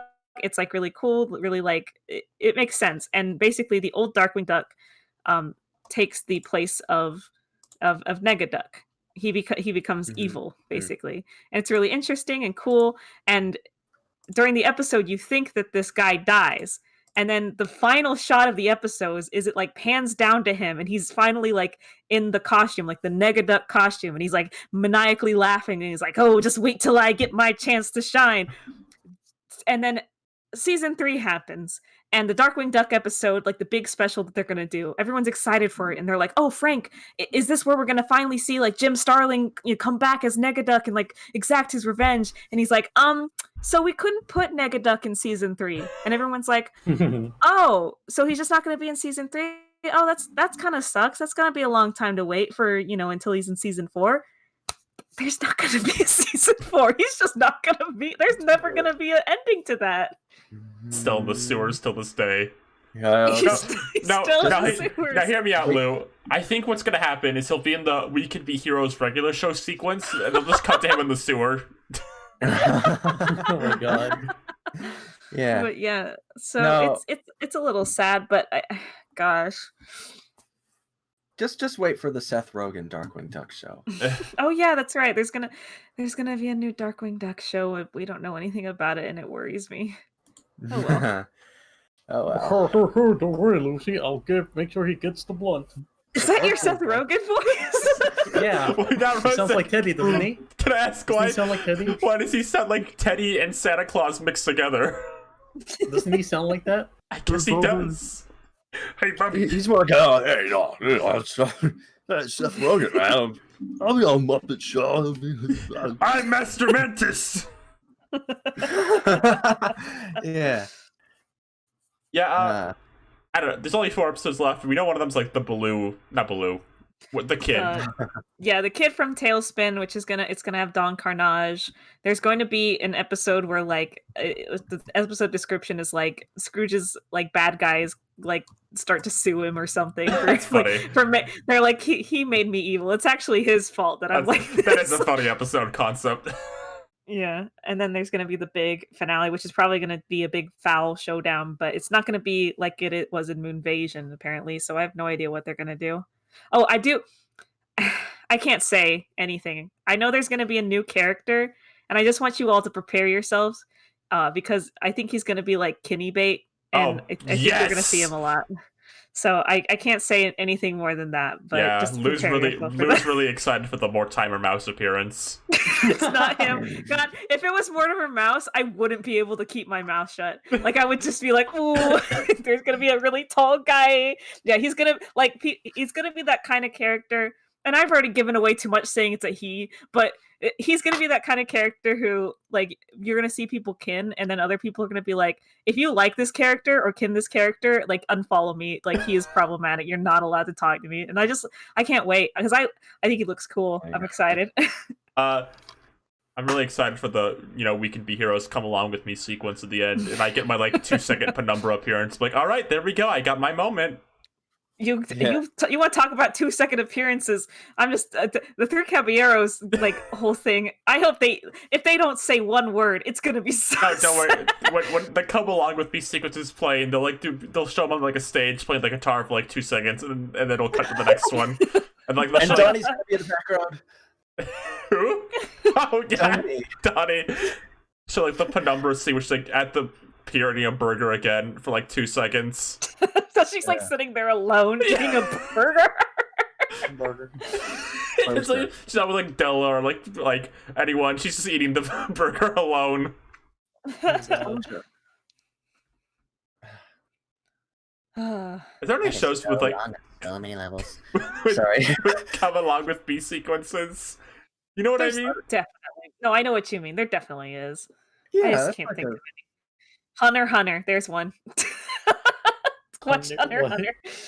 Hunter. It's an anime. It did. The anime ended, not the manga, but like the anime has like a, Oh, do you think the Simpsons would have one? Like they cut like all the Simpsons characters. You see like Barney and Moe in like the bar, and like Barney like slips and falls down. Moe's like, "Oh, you!" for like the last time. I'm gonna be real with you. If they had an actual like marketed Simpsons finale and did that, I might cry. I might too. Aww. Yeah. Just I feel like to the comment that you can't really get into DuckTales, it's like I feel like if you can't get into the first like half of it, like it's probably, I don't know, it might not be for you, but I like it. I maybe jump into some of the like season 2 episodes. There's some Oh, there's some good like standalone DuckTales season 2. The town where everyone is nice is pretty funny. The Darkwing Duck episode honestly can be watched in isolation. It's pretty fun. It's called the Dark Knight, the Dark Duck Rises, the Dark Knight, Duck Knight Rises, something like that. It's like a Batman name parody. There's some fun episodes if you just want to kind of watch those. Any episode with a character named Doofus Drake, you must watch. Those are the funniest episodes. That's so Shark Bomb. That's the one. Shark Bomb. I really hope Shark Bomb's in the "Come Along with Me" sequence. He's like sitting with Glomgold and like they're getting their family picture taken. I'm not the only one who likes Doofus Drake. Doofus Drake is a hilarious character. He's so funny. Every time he's on screen, I just die. He's hilarious. I love that kid. He's so weird and like scary. He's great. You're gonna say Rosa? I can't wait for the sequence where they show like Mark speak and like looking up at a tree. Yeah. And then there's just Servo Undertale peeking out. This is a joke about your image. We're like, Rosa made an image where like Mark Beeks is standing like a screenshot from Kira Precure, just standing there. And like also Servo from like Komodo Friends in the tree. And it's like this epic crossover event. I think I added more to it, but I forgot what did I added. I think Mark Beeks is number 1 on the list of characters I hit with my car. Yeah, he had it coming. Before we get to the next topic, I do like this question. I want to hear your thoughts. I have an answer. What do you think will end first, The Simpsons or SpongeBob? Ooh. That's a really good thought experiment. Because there's a lot. I have an answer for this. I think it'd be SpongeBob. I think if Camp Coral is like popular with the kids, they could just be like, well, this is doing fine enough. I guess we don't need original SpongeBob right now. Honestly, I'm gonna disagree. I think Simpsons will end first. Because here's where I'm sitting. Maybe it's because of my general lack of Simpsons knowledge. I'm not. Yeah. I almost said I'm not gonna. I almost called myself a Sims head, but I'm not gonna say that.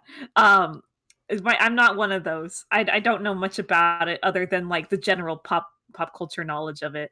But from where I'm sitting, this is what it looks like.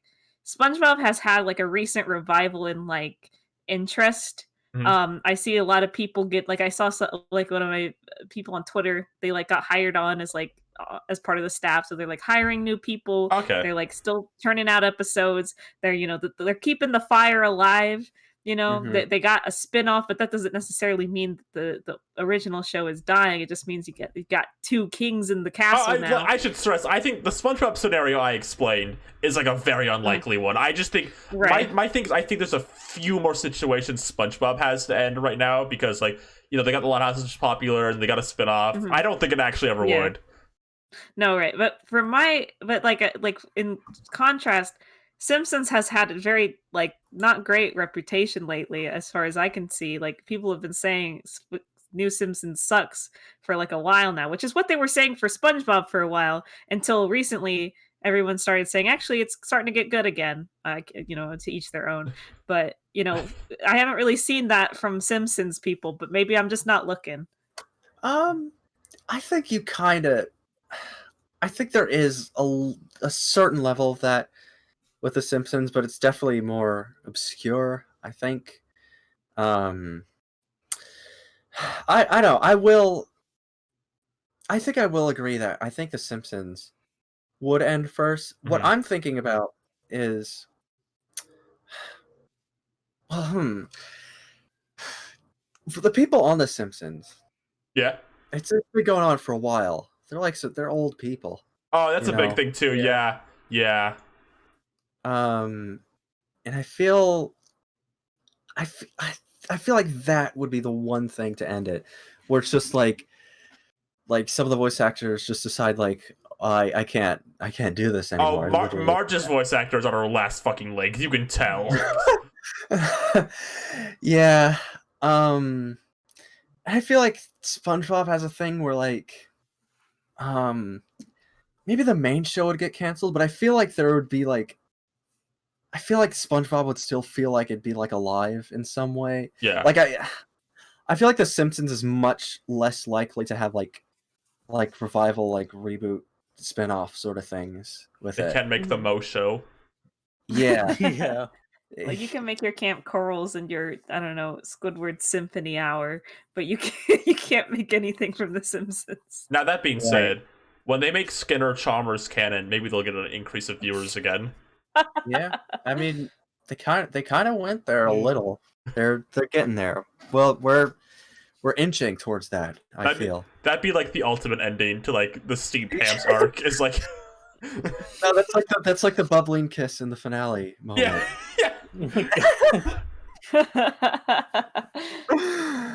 You're right. All right, okay. Let's talk about. We're almost done with like the topics I listed down. We're almost there. But next is Infinity Train Big Four. Now let me explain the roller coaster of emotions with this. Oh God. So something came out that made it seem very, very, very likely that it was getting canceled, that it was over. There's just people on the show pretty much talking about it too. There was a lot of just basically it felt like it was almost certain it was over. And then like 3 days later, HBO's Max like, oh no, we're making book 4. Mhm. Yeah, I don't know. Do you know what the origin for that like rumor going around was? Because I couldn't find it. I just saw so many people saying, "Oh my God, Infinity Train got canceled," and I was like, "What? I saw like Awestruck Vox from the round table. That guy, he posted something that made me like, "Oh, that looks very likely." I don't remember what it was, but apparently not. It was from some I think it was from some art book or production thing or something, where they said there's like a little note allegedly from one of the writers, that like it was ending or they weren't making. They were saying like they weren't producing more episodes or something. Yeah. I think right now it's a situation where this might have already been in production for a bit, but they might not have ordered anything past this.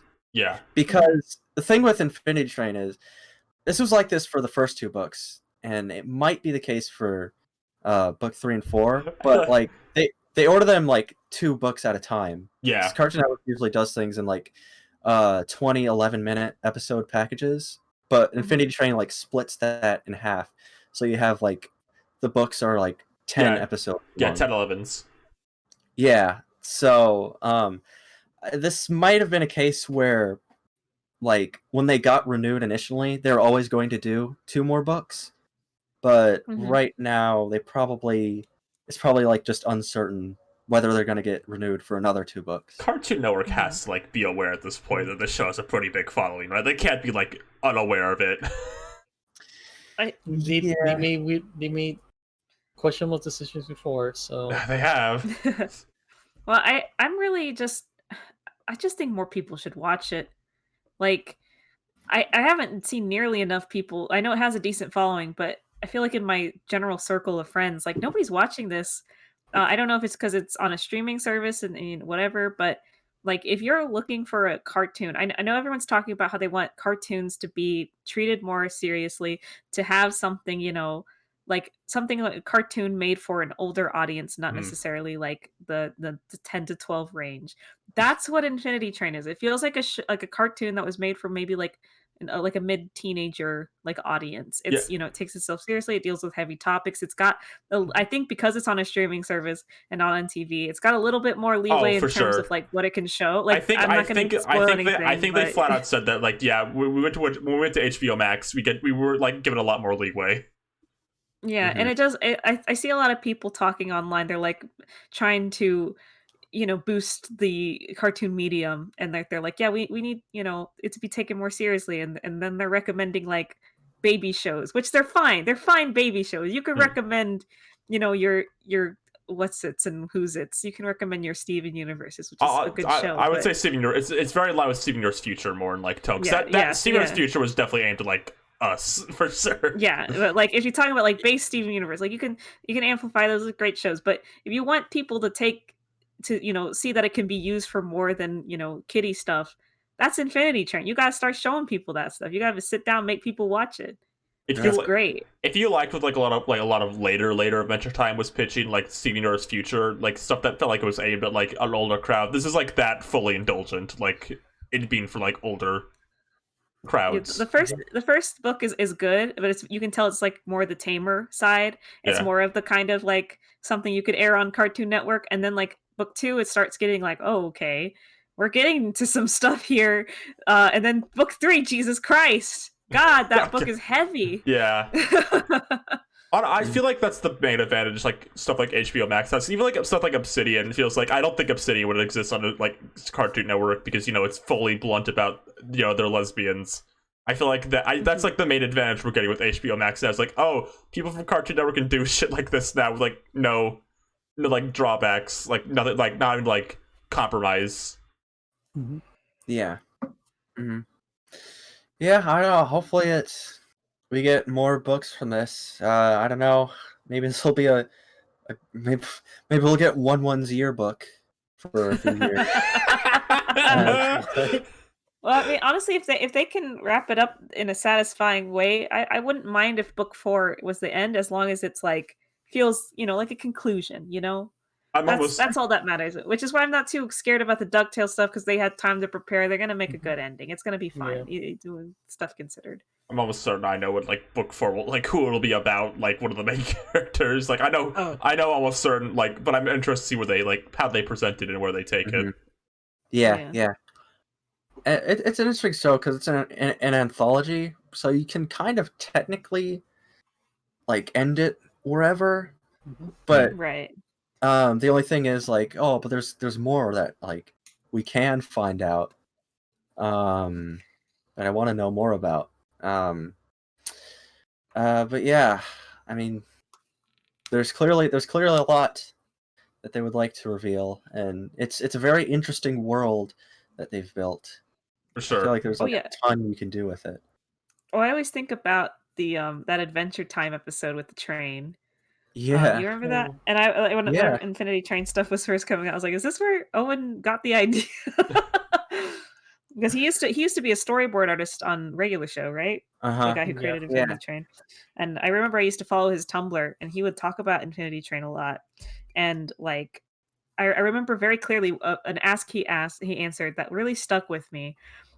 Like people were asking, like, hey, are we going to see more of Tulip? I love Tulip. I want to see her again. And he was just very like staunchly like, no, I don't think we're going to see her, like, because I believe that in a story you should be seeing, like, if you're going to do like a little vignette into somebody's life like that, you should be seeing the absolute most important moment of their life, and that was Tulip's. And so like anything past that would really like undermine what she like went through. That's why, so I was like, that really, that's really cool. Like I never thought of it that way. That's why a lot of sequels sit wrong with me sometimes. Well, it's okay. She'll appear in the book 8 We Will Be Heroes sequence for like Yeah. No, I am hoping Cartoon Network looks at stuff like Infinity Train or Steven Universe Future, like Adventure Time Distant Lands, like stuff that's very much aimed a bit higher in terms of age, and see how like I feel like they're all doing, from what I've gathered, they're all doing pretty damn well. I know when Obsidian came out, that was over my time like for like a week. I know like Infinity Train's one of their like HBO Max big successes in terms of like animation right now. So I'm hoping they're looking at that reception to be like, oh, people who are older like shows that are like aimed at them, that aren't like Family Guys type stuff. They want stories that are aimed at like us. Well, on top of that, though, didn't they just announce that they're doing a preschool block? Oh, yeah. They are doing a preschool block. But they also did just order Total Drama. Yeah, so that is that going to be on HBO? Yeah, I think they said okay, that. that's definitely it. Total Drama already kind of towed the line of like acceptable for TV. They're definitely going to go over that line if it's on a streaming service. There is going to be like there's going to be like censored boobs or something. Like it's gonna happen. They're gonna say the word sex. You're going to kill someone. Chris is finally going to be able to kill someone. Yo, what if Total Drama HBO had viewer vote? That would be cool. That would be fucking cool. Sorry, I imagine that'd be hell for animation, but you get like an episode every like 6 months. Yeah. It is interesting to go back on that just for 1 second. That I don't know how like the other Total Drama seasons works, but I know for like the first one, it wasn't made for Cartoon Network originally. Yeah. And like in the original airing, there was a lot of like raunchy stuff that they cut out. So I wonder if like if they're gonna Because it was put a it on Canadian HBO show, Max. right? Huh? It was a Canadian show, right? It was from Yeah, Canada. it was on like a teen block, and then they put it Mhm. on like their kids network. That was really around the time they started like having like PG shows, like regular show and stuff. Oh god, yeah. Remember when they said piss? Yeah, it's crazy. So yeah, I hope this trend continues with Cartoon Network. Like, I guess if they wanna, they could do more baby shows and more like more grown-up shows. I have seen people be a bit doom and gloom about like the baby show thing, but like if you're a major network, it's like in your favor to have like a baby show block. Like they're still gonna do like adult stuff. They're just adding a baby show block. I think people are being a bit dramatic about it. Yeah. Well, I was really excited because Craig from Craig of the Creek's little sister, she's gonna get her own show in that That's preschool block, and that's really awesome. I think that's awesome. Very cute. Yeah. I think in general I think Cartoon Network wants to like kind of expand their horizons for like multiple ages. I think we're gonna get stuff for us. We're gonna continue getting stuff that's aimed for like kids, and I think they're gonna aim for like babies too. Yeah. I think I think stuff like Infinity Train and like Distant Lands like putting their little toe in the water, like seeing like, okay, what are the older people like? And I feel like they're gathering. We like stories. We like shows with characters and stories. We like shows where people cry. Yeah. Yeah. We like if you gotta pitch Infinity Train to anybody, just say it's got a lot of really cool like retro sci-fi stuff. Like it's very cool, very stylized. It's got great characters, great voice acting. Like it's just a total package. I was absolutely like just hooked. Like I watched all 3 books in like a few like 2 days. Like I was so into it, and I just couldn't believe that like nobody in my circle was talking about it that I knew of. I didn't even, like I knew Ryan had watched it. Oh yeah. Because she has taste. I was like, why is nobody talking about this? I have to show this to everyone immediately. I asked my girlfriend like, hey, there's a show called Infinity Train. Do you want to watch it? I had like just finished watching it, and then, yeah, I rewatched all of it like not even a few days after I already watched it. But yeah, it is one of those things where like there's so much that happens in it that you just want to like say as a selling point, like, oh my god, this happens, but it's a spoiler, so you have to let people experience it, and it's hard. I'll say also just real fast. I definitely feel like Over the Garden Wall definitely dipped its toes into like this too, and I feel like we did what we're seeing now. We probably owe a bit to Over the Garden Wall like being a big hit. Oh yeah. All right, we've reached like the end of cartoon. Here's the last thing we're to talk about. So 3 of us have watched all of Kid Cosmic, but Lou's only watched episode 1, so we won't talk about spoilers, but we'll give our general thoughts on it. Yes. Can I start since I have probably the least amount to say about it? Yeah. Go ahead. So I've been wanting to watch it. I just work a lot, so I haven't had the time to. So I just got very distracted by Paddington 3. Yes, that's right. Paddington 3 was confirmed. I need to see 2. You need to. Paddington 2 is like really, really good. I love the Paddington I'll watch movies. it tonight. But anyway, Kid Cosmic. Yes, I've been wanting to watch it. I just haven't had the time, so I just quickly watched an episode so I'd have something to say before this. But it feels great so far. I love Wander Over Yonder a lot. Like, and I was really like into that vibe of like this kind of cosmic space stuff, like just funny, silly alien stuff. And then this one, it's a little more, as I say, grounded quote, but it takes place on Earth. It's got a really cool, little fun new character. The art style is just amazing, and of course, with any Craig McCracken thing, just I don't know if this is the posing. It's phenomenal. It always is. It was. I wanted to say Wander and it is here. about like art style wise, I think he might be God in terms of like he's so good at like making characters who are like really good for like fun animation and like fun poses that are also like memorable like on their own. It's like he's so fucking good at that, and it's like how does he like consistently keep doing that? Yeah, I remember when Wander Over Yonder was coming out and he was like posting all these like character sheets and you can like see the way that Wander and Sylvia fit into each Oh, other like God, puzzle yeah. pieces. When I first And thought every that was time, like, that's genius. yeah, They hug like each other. they're such weirdo characters, but yet you put them next to each other and like his hat just goes perfectly like under the crook of her neck, and like when they hug they're like a complete shape. It's beautiful, and that's just like times 10 so far in Kid Cosmic. It's like you get these such fun characters, and like the way they're animated, it's just so mwah. So far I'm really enjoying it. It's very cute, it's very stylized, the music's great, so I'm excited to see more. That's all I gotta say. It's funny because Wander Over Yonder was very like flowing in its animation, like a big flow to it. Whereas this is very snappy, Yes, and I like it. There's a lot of emphasis put in like very strong poses, and it's like there's some parts where it's like very pose to pose, like not a lot of in betweens. It's very snappy, and I like it a lot.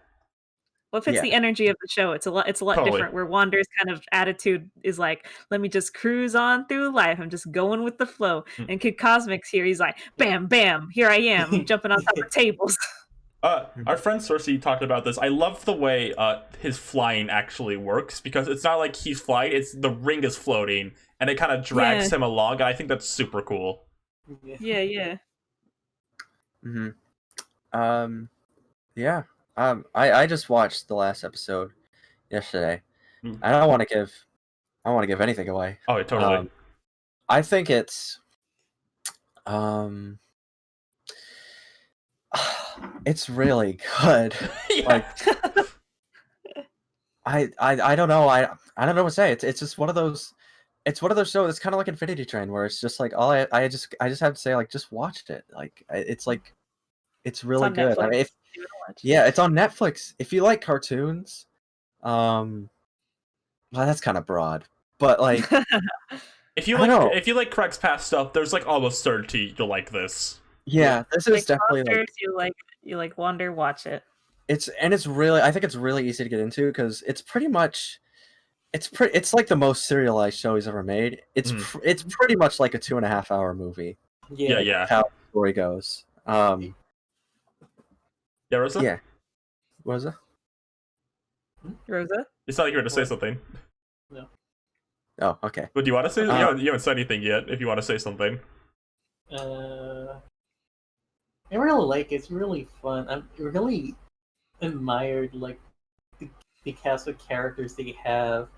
Where it's just like an old man, a teen, little kid, and then like an even smaller child and a cat. Yeah, you're funny. You're in this. You're in this show. Yeah. I didn't know you were in this show. That's me when I was 4. I was a destructive child, as you can see. This is a great show to just, I think, get. When I watched it, I didn't even watch the trailer. I didn't know anything about it, and I think it's a really good show for that, because it like goes in directions that you wouldn't really expect from like just like a cartoon. Like I don't know. It's like it doesn't feel like it doesn't feel tethered to like a certain formula or static flow, really. They start experimenting like very early on, like, and they keep experimenting as it goes on. That's awesome. And it sort of ends in a place where like it's like weirdly I didn't expect like certain characters to go the way they did. Yeah. Like I don't know, it feels very like anything can happen. As long as like and it feels really natural. Like it's weird. Like they'll change things about the formula where like it doesn't feel weird. It feels like every step of the way it's like completely like, oh yeah, like this was completely planned out. Like this just works so well. Even when they do change things about it. Yeah, I honestly I can't recommend it enough. This is a show that I'm like really excited to see more of. And there's got to be a second season for it. Yep. Okay, I was gonna ask, does it have a potential for season 2? Yep. Yeah, it has a lot. I'm excited then. I'm gonna finish it up. I'm gonna watch the rest of it for sure. I was already like, dang, this is gonna be the show I watch on my lunch break now. I'm sorry, Better Call Saul, you're gonna have to take a back seat for a little bit. Those are two very funny shows that have side by side. Again, I like to say again, I really love the character lineup they have. Oh, it's so funny. Yeah, It's on Netflix, by the way. Sorry, someone was asking. Go on. Yeah, it's just really funny because like you think it's like you just wonder how did they make it work. Oh, it works. You're like a funny little RPG cast. The way the like cast is constructed is like I don't know how to explain. It feels like they put a lot of thought into like everything they did. It's like you ever watch a show and you're like, the way this is constructed is so like intelligent and like well put together. It makes me a little upset that I couldn't do something like with Rosa. Like the character of Rosa, like she has the like strongest ability by far because she can turn giant. But the show often encounters her with like since she's like a little kid, she has to, like she takes this all as like playtime, and they have to like find ways to indulge her. It's never annoying either, too, which is great.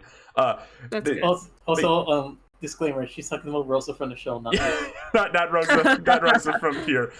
They find really smart ways to like kind of like indulge her because like she like there's like an episode like she doesn't want to turn giant, she wants to play something else instead, and they find ways to get around that. It's very fun and smart. I don't know. I think you can tell this was an idea that he had in like 2009, but he said Craig Kraken. He said he deliberately didn't pitch it because he knew no one would want to pick it up the way like he was doing it, and right now is like it seems like the perfect time, like the perfect platform to release the show on. Yeah, like this is definitely something that's really suited to like a streaming service format where it's really easy to just like watch it in order. Because you couldn't really that's the thing about streaming is it really lends itself to more serialized, like you have to watch in order cartoons, whereas the standard for a long time was watch them in any order, stream like put them on cable at any order because you got to be able to run reruns, and fill your block. But with these Netflix shows and HBO Max streaming, you're able to get more concise stories. I do want to say one more thing about Kid Cosmic. Do you ever watch a show and like this is the character that gay people are gonna like? That's how I felt about the Tom Kenny alien, and from what I can gather, I was right. You're right. It was so funny. I knew that Tom Kenny voiced him, but I hadn't heard his voice until I watched episode 1, and I'm pleasantly surprised with the voice he decided to use. You could tell what Tom Kenny's putting his effort in. This is one of those. Yeah, I was like, oh, it's Tom Kenny. He's just gonna sound like Jake Spider Monkey, SpongeBob, whatever. But then I went into the show and I was like, oh, he's doing a voice. He's actually doing a voice. No, I think he's like on all of the Craig McCracken shows. Like you can tell he likes doing stuff with Craig McCracken. Yeah, like all his voices in those shows are distinct. Because Peepers is really fun. He does the mayor and he does the alien character, and it's got a very fun voice. Yeah, it seems like you've just been friends for the longest of times. Tom, I also go on. Oh, sorry. No. What were you gonna say? I was just gonna read Tom Kenny's paycheck voice. Yeah, I was just gonna say to like sort of bring back like the Powerpuff Girls reboot. I think it's really interesting that this is a show that like it calls itself. There have been like press material and stuff where it's called itself a realistic take on the superhero genre. And I think the way that it does that is really interesting because, like, usually when you hear that, like, oh, there's a realistic take on superheroes, like, think of like the Powerpuff Girls reboot that they're doing, where it's like, oh, it's live action and it's sort of gritty and like they're adults now. But this does like a realistic superhero thing where it doesn't. It shows that realistic doesn't mean it has to be like dark and gritty and totally. Right, like they have in the first episode they have a real Incredibles moment where she's like, "Hey kid, this isn't comic books. That's an actual alien. He wants to kill us. We have to take this seriously." And I just love that. I think it does it really well. Like treating it. It's like. It is like pretty cartoony and like there's like slapstick and there's like funny like alien characters and stuff, but it takes like the emotion and like the characters very seriously. But it's like still like fun. It's really good. Yeah, I don't want us to spoil anything, but there's an episode later on where the characters react to something in a certain way, and it's like, oh, of course I don't know how to explain it, but like it never feels like whoa, check it out, it's a superhero thing, but in real life, what the heck? And like it's never like that. Like the way characters react thing isn't like, whoa, they're reacting to it like it's a scary monster. It's like, no, they're just reacting. I don't know how to put it, but you know what I It's mean. genuine. It's very genuine. Yeah, it feels like a very genuine show. Mhm. I really am I like the art direction is just great. I'm excited to see more of it. I'm glad I can see more of it. So this is usually the part of the show we talk about we played or watched this week. We don't have a lot of time for that, so I think we'll just kind of make this into like. So I think we've all played the same thing this week. We could just talk about Mario 3D World plus Bowser's Fury all together here. Yeah. Oh, it's what's not to love. It's great. Bowser's Fury is fantastic. I adore it. I'm working on 100%ing it right now. I have like 70 something. See, have you beaten it? I just want to double check before we like say anything. Oh, I haven't even opened it. Oh, okay. Oh, never. Honest, I'm gonna be honest. Yeah. I really want to play it with you too. Well, we're gonna play it. We have a stream planned next week. Do it. Don't worry. Okay. But yeah, I played 3D World. I guess I'll just stand awkwardly over here. I played 3D World on Switch. I'm Wii U. I was one of the Wii U owners. I owned it. This is the better version for sure. Oh yeah, I mean Bowser's Fury alone, but yeah, I mean, I think the thing I will say about it is that when the online works, which for me has been consistent, it's worked for me. I've been playing with my girlfriend who lives halfway across the country. It when it works fine. Like the only issue is that if you do not have stable internet, it will be super laggy and like impossible to play. Yeah, because I played it with someone in Australia as like a test, and it worked pretty fine. If you like Mario Odyssey and you're just wanting that little taste of something more, Bowser's Fury really feels like a little just like a $5 DLC. That's underselling it, but it's like a $10 DLC that they just kind of snuck in to the 3D World port. It's really great. Like obviously you don't have Mario Odyssey's moveset, like you don't have Cappy and stuff, but it's really fun to like run around in this like Odyssey style like map as like Cat Mario or like the little like Boomerang Mario. Like it's Mario. Yeah, it's really great. I think it's definitely just a standout right now. It's given me real like I get it all talking about it makes me get all excited because like I'm just keep seeing like something on the horizon. Like what's next? Like they're gonna combine all the really great new stuff because there's a lot of new stuff in Bowser's Fury that's like not in Odyssey. Oh yeah, like in terms of like little, and it's like, oh boy, I'm getting sweaty. Like there's gonna be some sort of something coming up, and it's just gonna be incredible. It's gonna just blow Mario Odyssey out of the water.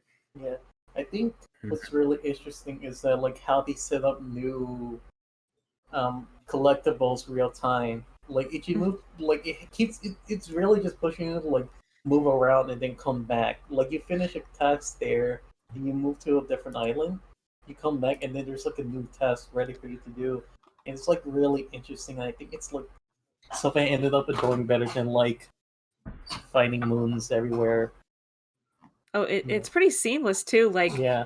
I didn't even really notice it was happening until this isn't really that much of a spoiler, but there's one area in the map that's like a coliseum kind of thing, and you go to it the first time and you fight the thing in it, and then you like you kind of like, okay, that was fun, and you kind of wander around the map a bit, and then like you just look over in that direction again, and you're like, huh, something's a little different over there, and you go over and there's like a whole new tier, and it's not like they show a cutscene where like another tier gets added, or there's like a loading screen, or you go to a map and select a level. It's literally like you're walking around in a world, and then you look and something's different, something new for you to explore. It's incredible. It's so exciting, and it's seamless. You never notice it. I don't know how they did it. They just did it, and like you can tell it's actually like causing a little bit of processing issues, but like it still is really good, and I think it's really funny. I mean, they're really playing around with that fact. Like they have a task where you have to go to a different island and then come back with it. Oh yeah. the cat. Yeah, the cat. I'll say that I didn't know this when I played it the first time, but you can pick up the cats and throw them on Plessy and they'll ride with you, Yeah. and it's the best Yeah, thing. you told me that, and I like immediately booted up my game and tried it, and I was like, oh my god, you It's can do the it. best. I'll say this game's a big one for Plessy fans everywhere. Oh, definitely. Oh yeah, absolutely. I'm so Plessy, glad. I love Plessy. Oh, Like, look at riding on Plessy felt so good, gaining speed. Mm. It's really just fun to run around Plessy. And Plessy could even go onto like the land. You could even use Plessy as like a boost, like getting it up onto higher grounds if you're like good at it. Oh, and The the Yoshi music. killer. God, the music that plays when you Oh. ride Plessy. Oh, the music in It's- Bowser's Fury. Oh. Oh, it's Oh. so good. It's just so good. It's just great. Like I can't emphasize enough how much like I wish they would just sell Bowser's Fury as like a $10 game. They never Yeah. ever would do that. But like just this little kind of taste, something you can just, really sink your cat claws into. Uh, That good. Go on. Yeah, it's pretty damn good. I'll say this: Bowser Jr. As a Bowser Jr. fan, I am very glad yeah. whenever I get any Bowser Jr. content.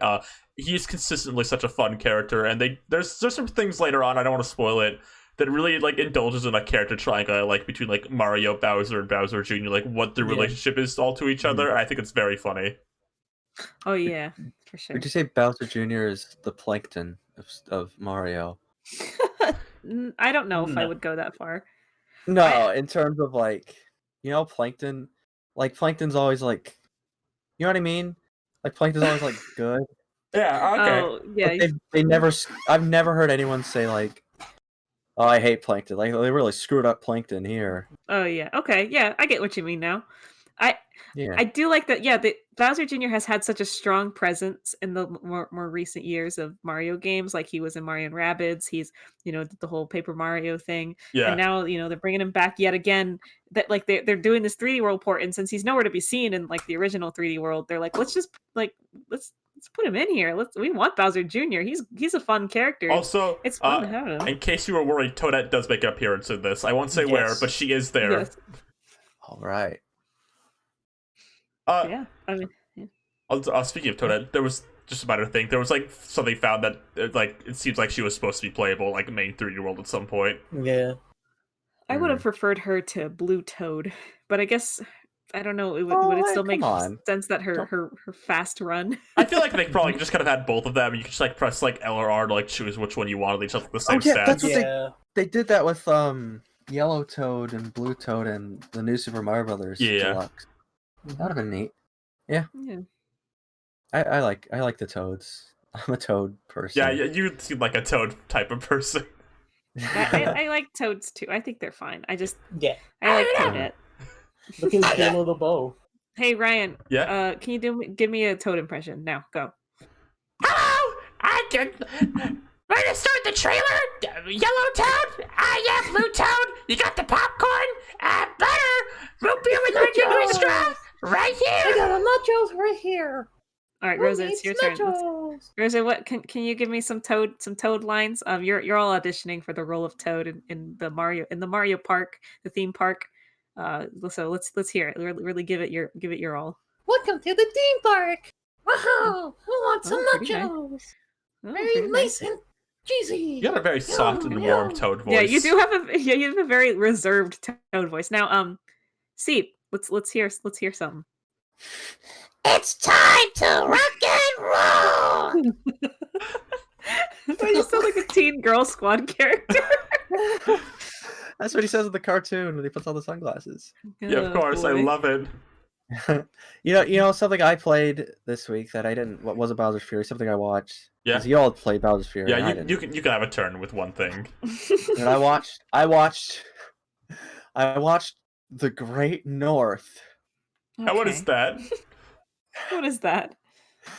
It's the latest sitcom on Fox. Oh, this is the Bob's Burgers show. It's not Bob's Burgers. It's not. This is the third show they made with the same art Let's create style. your pizza. Yeah. I mean, Central Park, when Central Park came out, I was like, okay, like, Bob's Burgers was like, they made that years ago. I'm fine with like another show that has the same like trademark art style. Like Matt Groening did it. They Mm. could get away with this. But then this came out like out of nowhere. Where did this come from? I The have no Great idea. North? Does anybody in the chat even know what this is? What the Great North is? I bet there are so many people that don't know what this is. Do you know what this is, Lou? Is this that cartoon that has that like girl who sings a song in a high school cafeteria, or is that a No. different one? No, that's Different Central one. Park. That's Central That's Park. Central Park. Okay, then I have no idea. Central Park. It came out like a I'm gonna year ago. hold on. Let me the Central North. Is that what it's called? No. the Great North. Great North. Okay, Yeah. I'm gonna look at. Take me home. Let me look at images. Okay, I see it is definitely Bob's Burgers, but no, I have not even seen a lick of this online. Not even from you, which is surprising. Yeah, I feel like you would I- tweet about it. You're the Duncanville liker. Yeah. So Okay. is You know, like- what is Duncanville coming back? It's supposed to be. They said they're working on season 2. I haven't seen any Dunk news yet though. Stay strong, Buccaneers. We'll have our day. I woke up early in the morning for the Nintendo Direct and Duncanville did not show up at all. So are you saying that like so the Great North, like is it like a Canada thing? Like it's like we're so Canadian. Because maybe there's like a not- different market. Like Central Well- Park is for us Americans, and Hey, the Great hold on. Central Park is for Americans. Oh my god. The Great North is for Canadians, and Bob's Burgers is for everyone. Everyone. Yeah. But yeah, I don't know if it's specifically in Canada. I guess it could be like Canada, Alaska, whatever. It could be just like Bob's Burgers, where it's just an unspecified like type of setting that it's in. Like Bob's Burgers is like a like New Jersey, like by the docks sort of like town. Yeah. Central Park is a big city show, and this is their like in the middle of nowhere like snow cabin show. Yeah, everyone can relate to that. Yeah, I mean, the thing I could say about it is, I mean, it's good, but like, it's Bob's Burgers with like different characters and a different setting, which is good. I mean, if you want that, Mhm. but I've only seen the first episode. I think they've only aired like 1 or 2 so far. Mhm. But if you don't think you're going to be into that, then there's not really another edge to it. Like with Central Park, it's like a musical. Yeah. So I think that was its sort of thing. It is? It is. Yeah, it has like. Did you not know that? I thought there was just. I did not know that. I just knew about that one song. Do you Oh, think no, I watched Central There's Park? there's like 3 or 4 songs every episode. Yeah, and they're Really? pretty good songs. Yeah, they're pretty solid. That's that's pretty impressive. Maybe I'll check it out. I think it's a good show. There's a few songs like, okay, you just needed like another song in this episode, but there's a lot of them that are pretty damn solid. Okay, Yeah. maybe I'll check it out. Where do you watch it? Apple TV. Oh, okay, never mind. Lou, look, come here. Hey, there's a website Yeah, okay, called hold on. like. Okay. There's a website called like Kiss Cartoon. You can maybe find it there. Just letting you know. Okay. Okay, sounds good. That sounds good. Cool. Sure, it's not like illegal. Is it No, illegal? don't worry about it. Okay, Don't worry about all right. So yeah, I'll definitely get Apple TV. It's on my list. I'm gonna do it. I have to say though, I might sell you on the Great North right now. Okay. No, I don't think you're going to. Oh, I think I am. It has a starring role with Will Forte. Yeah, that's it. It's me, Will Forte. I'm an actor. I I do good comedy roles. I am curious though why they haven't. It's like what you were saying. You really got my gears turning when you said, good old Matt. He did The Simpsons and then he did Futurama. And he really did like a genre shift there with the like, or at least a setting shift in a way, where it's like in the future and there's a bunch of space stuff and aliens and robots and stuff. It was like different. With like these, it's just it really is just they're like moving slightly around the globe. It's not like anything like I guess the musicals thing would be kind of genre breaking, but I just think that's funny. Like the Bob's Burgers people, they could go to space or something. Maybe they could do like a caveman show. I want them to do a caveman show. No, fuck that. No caveman show. If they do a caveman show, I'm not watching it. No. Why not? What's wrong with? I hate caveman shows. Named Unga? No, I hate caveman shows. Caveman shows fucking suck. I hate all of them. I hate cavemen so much. Do you hate the Croods? I hate them. Yeah. Eep? You hate the Croods in New Age? Yeah. Did that movie come out? Yeah, it did. Was it good? Shay Frill's production said it was good. Who? Don't worry about it. No, I don't. The only YouTuber's opinion I care about is hold on. Arlo. Yeah, what is Arlo gonna talk about? What? It's Arlo. It's taking that long to think of Arlo? I'm trying to think of a YouTuber, and I didn't want to say Arlo, but he was the only person I could think of besides Nintendo, and I didn't want to say Nintendo again because I always default to him when I have to think of a YouTuber. It's like, oh, it's Arlo. Depends. Are they legally allowed to use Nintendo? What's Pat Mac's opinion on the Croods? Yeah. You're just saying names at me. What Who are these people? What is German? What is German 985 gonna do the Crude stream? Okay, I know that one. I know German. What is James gonna do about the cartoons? Rolf? I'd like to There's see James Jim Starling's opinion. Yeah. Honestly, I want to see what they say. I feel what does Mr. Chuck Conroy think about the Croods? Hey, what about the what are they called? The grumpy gamers. What about them? What are we talking about the Croods? Yeah, like what if Aaron Hansen's like, Aaron Handsome's like he's like, I love the Croods. I watch it all the time, and then suddenly DreamWorks stock goes up like 10 million. I really want bye. Right now. I really want to know what Snapcube's thinking about the Croods. What'd she think?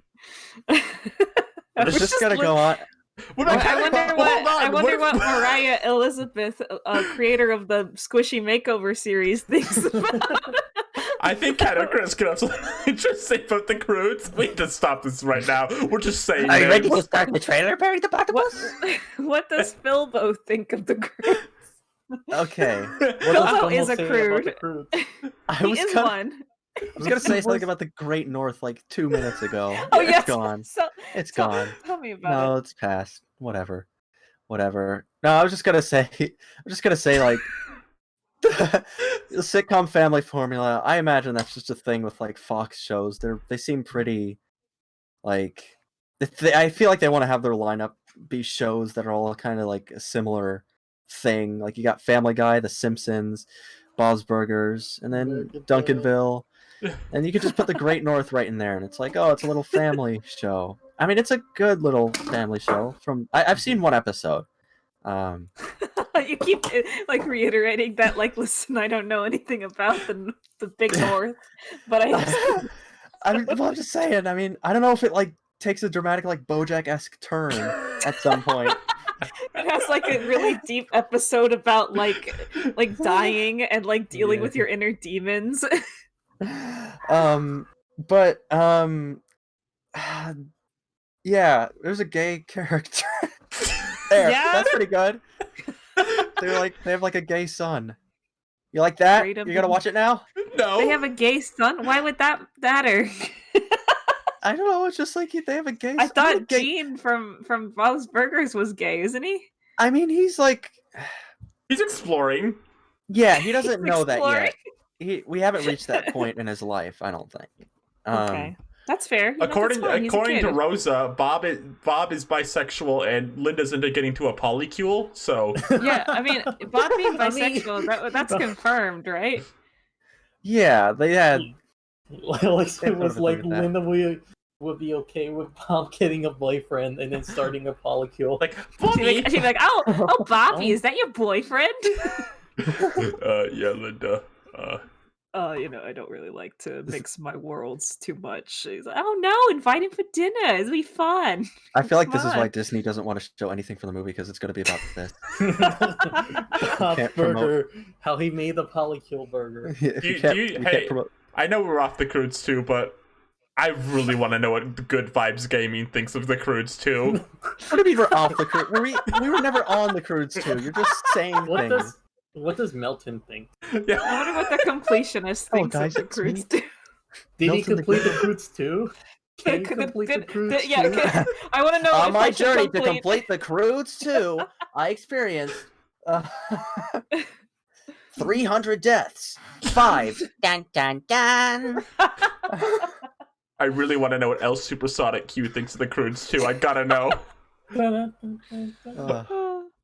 want to know what you know. What I think we should go to one of the guy the original video, one of the more original video game guys. I want to know what Adam Sessler of X-Play thinks about the Croods too. I think he should come back. Do you know Adam Sessler from X-Play? Do you know what X-Play is? Are you too young for that?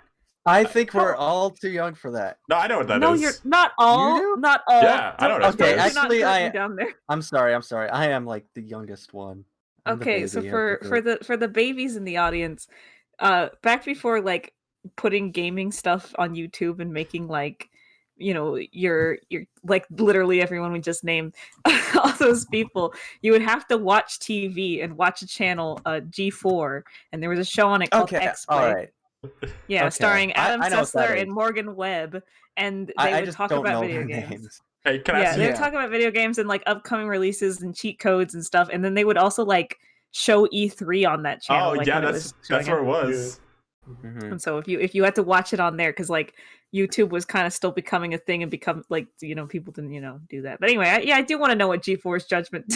I am a little curious. I am a little curious what Super Mario Logan thinks of the Croods too. Oh my god. That should have been a part of our news thing. Can we talk about what happened? No, with that? No. It's so funny. That is so funny. Do you know what We've been happened? at this for No, I have no idea what you're talking about. Half the names you Super people real. say, I don't know who you're talking about. I don't watch YouTubers. We have to talk about we Okay, have to please talk- explain. I would need you to explain it to me in the most like Okay.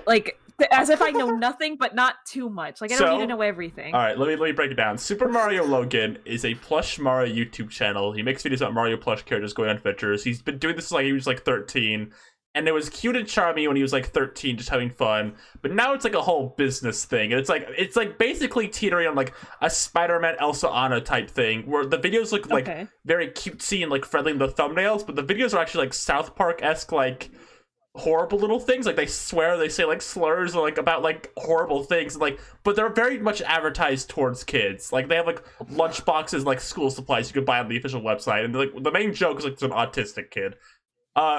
So Nintendo sent them a cease and desist saying, "Hey, your channel fucking sucks. Stop using our characters." Oh, the letter they sent is so funny, and it's just like everyone. Is that? Oh, think I've seen the letter. It's like, hey, your thing discriminates against women, LGBT groups, and it's like racist. It's just so many. Yeah. Black Lives Matter kind of stuff. Like, yeah. That's what that was for. Yeah. Yes. I was like, I don't know who this guy is. So he had to stop then, right? Yeah. Like, he doesn't. He uses like puppets that look like vaguely are based off them now, and it's very funny whenever Nintendo takes out a project. People are like, "Oh, this is another kind of Nintendo taking down a fan thing." But for this, everyone was like, "He fucking deserved it." Yeah. But he was like making money off of this, right? Like this was his job. Oh, he's like a millionaire. He's got like 2 Lamborghinis. Holy shit! Oh god! I hope this And was his like only source of income. I hope he just burns. And like a kid too. I don't think he has a kid. He has a kid? I don't think he has a kid. I remember hearing he had a kid on the way or something. I don't think so. Oh god. There was some drama with like his like significant other or something. I don't know. Oh god. That's hilarious. I'm really glad to hear that. I'm so glad I now know about that and how much he has crashed and burned now. Yeah, that's the best news we've gotten all day. All right, we've got it for so long. We can take like a couple of questions. This is the question part. We'll take like 2 or 3. This is the part of the show where you ask a question and we'll answer it. Go on, kids, get crazy. Let's end this on a funny note. Are we allowed to release this Pat Mac statement? Yeah, I'm gonna put it on screen at the very end. I'm sure he'll be fine with his opinions on the Croods 2 being public. Okay. Did he really give an answer? Yeah. We got our first answer. Everyone else has a reply. The completionist reply right now. Completionist. Wait. Okay. I'm sorry, Pat Mac. I don't know who's Pat Mac. He's the Mario. You know, like those like history of Mario plush videos type things. Have you watched one of those? Yeah, I've seen one of those. Oh, Yeah. those are so lovely. I like the vibes on those. Yeah, I love them.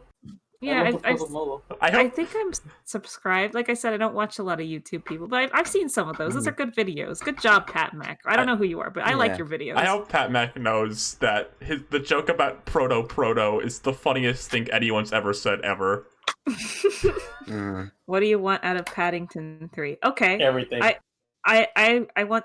Oh god. So Paddington 2 is so delightful because it largely takes place with Paddington being in jail, and he just, with his whimsy and his good nature, makes the prison a much more better place for the inmates. Everyone's a little kinder, everyone's a little gentler, and he's really just like, yeah, this place sucks, we need to liven it up, this is unfair, we shouldn't be like this. He's like, fuck prisons, except in a Paddington way, so very gently. But it's cool. So what I want out of 3 is, I think that it should be like, I think Paddington should like have to grapple with maybe like a dark side version of himself, like a shadow Paddington. And it's like, the part of him that like, wants to cause chaos on purpose, because Paddington movies are those movies where like the funny animal creature like makes a big mess, like pushes someone into a big cake on accident. And like sometimes that can be seen as, negative or, bad. So I want him to like have a moment where he's like looking at the trailer is like soft music playing. He's looking in the like mirror, brushing his teeth or something. And then like the mirror like shapes into like a shadow Paddington, and like and he's like, wouldn't it be so lovely to like ruin the family's dinner? And he's like, what? No, I don't want to do that. And then as he's sitting at the dinner table, he thinks about how funny it would be to like throw mashed potatoes at the missus, and he's like, no, I don't want to, but he does. And everyone's like, Paddington, like, what's gotten into you? And it's like, dramatic. It's like he's grappling with himself, and then like his clone self like bursts out of him, and he has to like duel with it. Anyway, I don't want to give away the spoilers from the movie, so you're just gonna have to watch Paddington 3 when it comes out. Is the shadow Paddington called Baddington? Oh, yes. That's so good. Oh my god. All right, I'm on board. All right. Somebody asked, what cons would you like to go to once COVID's done? And do you have any con stories? Oh, do I have con stories? I'll say mine. I do. I'll say mine off the back because I don't have much to say. I've been to one con ever. It was like a con in the local area. I don't have much to say about it. But when they come back, I like to go to any fucking con. I just want to see people. I just want to go to any con any of my friends are going to. I just want to see people. I'm so desperate to like see anyone. You should go to WonderCon. What New York Comic Con. Come to New York Comic Con with me. That's true. We could do that. Come to San Diego Comic Con with me. You could come to the Comic Con we got here in Alabama. It's pretty big. We got rhythm games. All right, we all need to be in the middle. New York, California. What's in the middle of that? Texas. No, it's like Oklahoma. Oklahoma Comic Con. We're going to Oklahoma Comic Con, everyone. We're gonna see it from Jurassic Park in real life. But actually, I do have like Comic Con story. Ooh, go on. This is just something I sort of witnessed. Aside from like finding like a dungeon of Kirk X Spock, I can't remember if it was in the same year or different year, but for some reason, during the New York Comic Con, they had like a booth selling like body pillows. No. Like under each characters too. Just like Brody Con. Yeah. And then the next year, it was gone. That is like just a brief tangent. It was so fucked up. There was a My Little Pony convention, and they were selling fucking body pillows of like the little kid characters there, and none of the people running that con think this is a little weird, isn't it? Yeah, we should maybe not allow this, huh?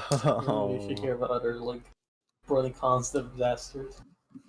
See if I know you have a ton to share. What's your favorite? Can you tell that my kids love your story? Rebel Taxi. Yeah, I was gonna tell that one. That's probably the best con story I have. Yeah. Where I saw Pan Pizza of Rebel Taxi goes to San Diego Comic Con every year, and he's pretty easy to find because, I mean, I think we usually go to like the same kind of panels. It's like cartoon stuff. So, I think for like 2 years in a row, in 2018 and 2019, I would sort of like follow him, and I just give him, I would like shake his hand It's like, oh hey, my kid loves your videos. He watches them on his iPad. We love your animated atrocity series.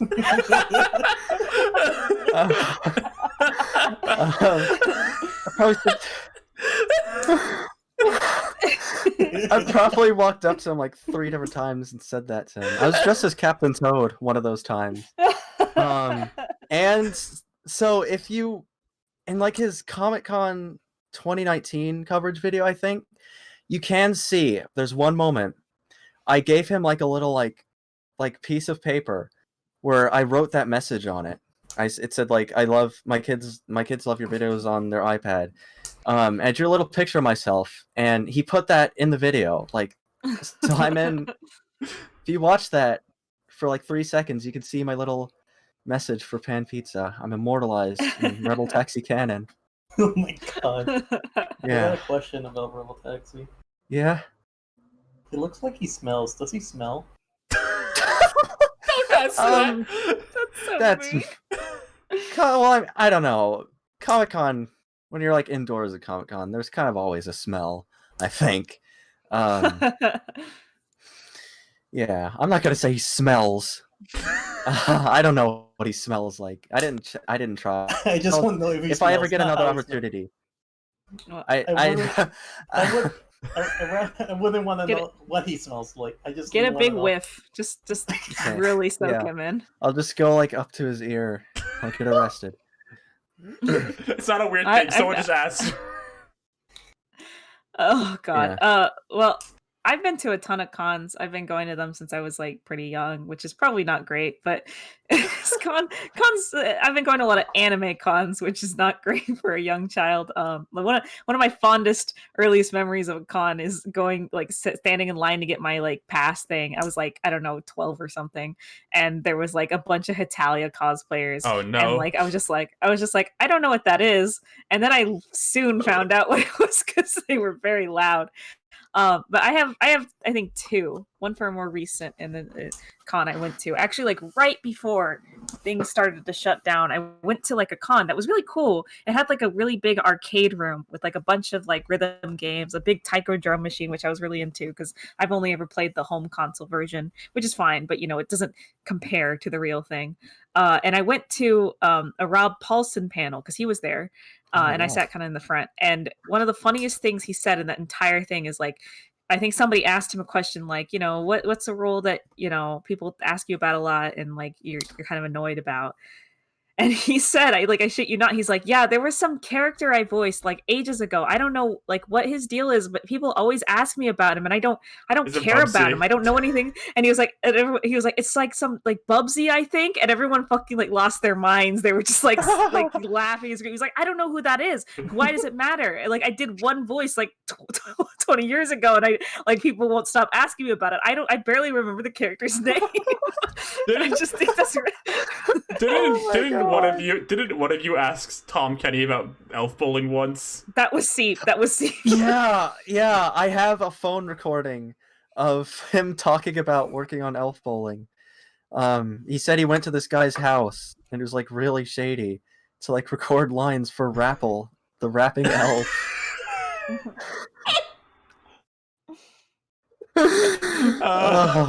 Not Rapple. Yeah.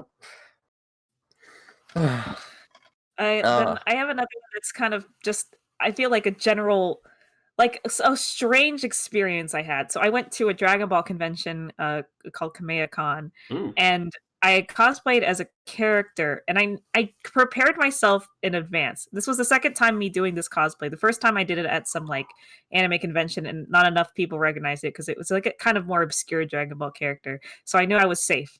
But at this Dragon Ball convention, I was like, okay, I'm really like making myself vulnerable here because this character, her name is Ribrianne, and she's a big lady. And she's like strong and she fights Goku and she's cool. I like her. But she is one of the most hated like new Dragon Ball characters because she's a fat lady who like is like can keep up with Goku and people hate that for some reason.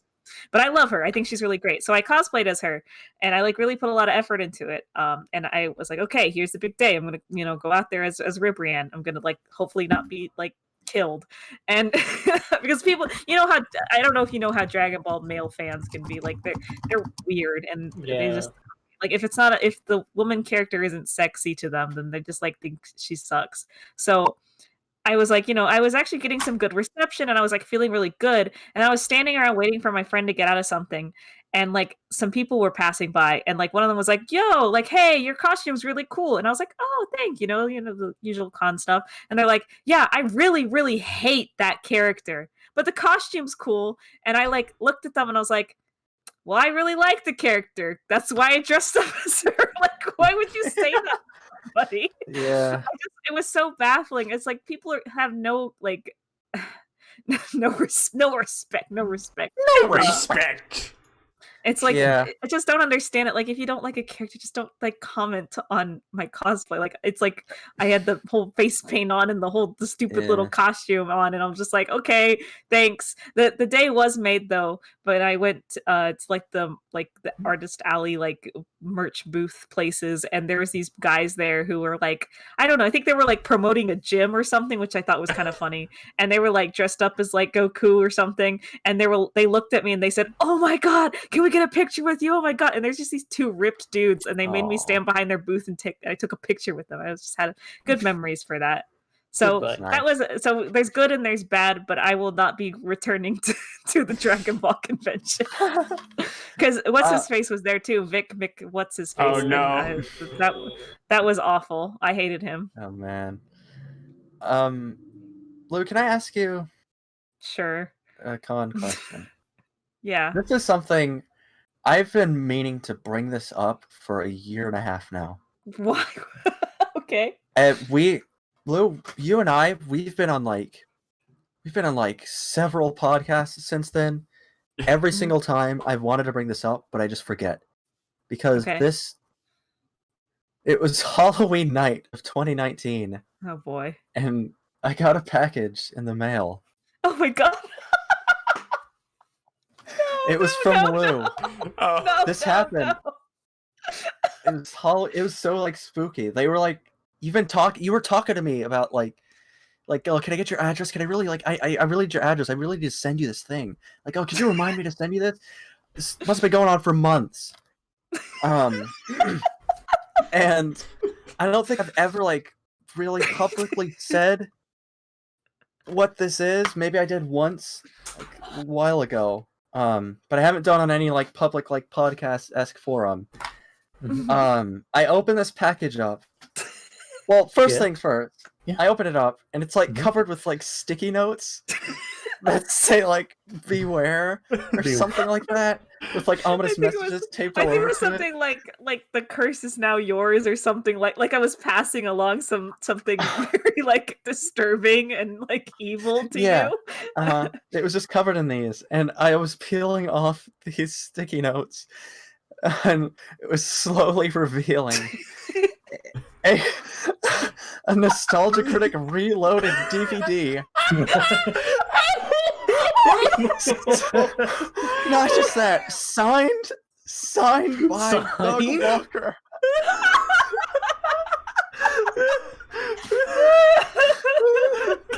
Oh my god. Do you still have it?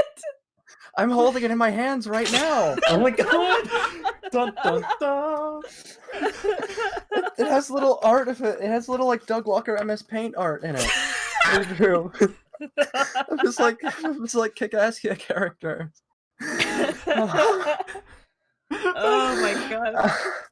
I've been meaning to bring this up for so long. You know you have a real treasure there. There's people who would pay good money for that. I know, and you know the weirdest thing is, I don't want to give this up. Like, I don't want to just like throw this out there. Like, this is like an heirloom now. I have to like family. Well, yes, I passed it on to you. I've held on to it for much too long, and it was just like burning a hole in my like. I don't even know, in my heart, in my soul. I had this thing. It's signed. I'm not shitting you not. That is a limited edition, like limited run, physical run. Where did you get it? Like, I got it. I bought it when it came out. Why? I was like 13. What do you want from me?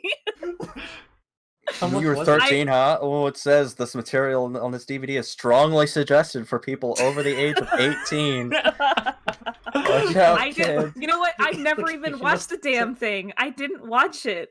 I have never Okay. put it into a DVD player. Why would I? Those things are available online. You don't you don't need it.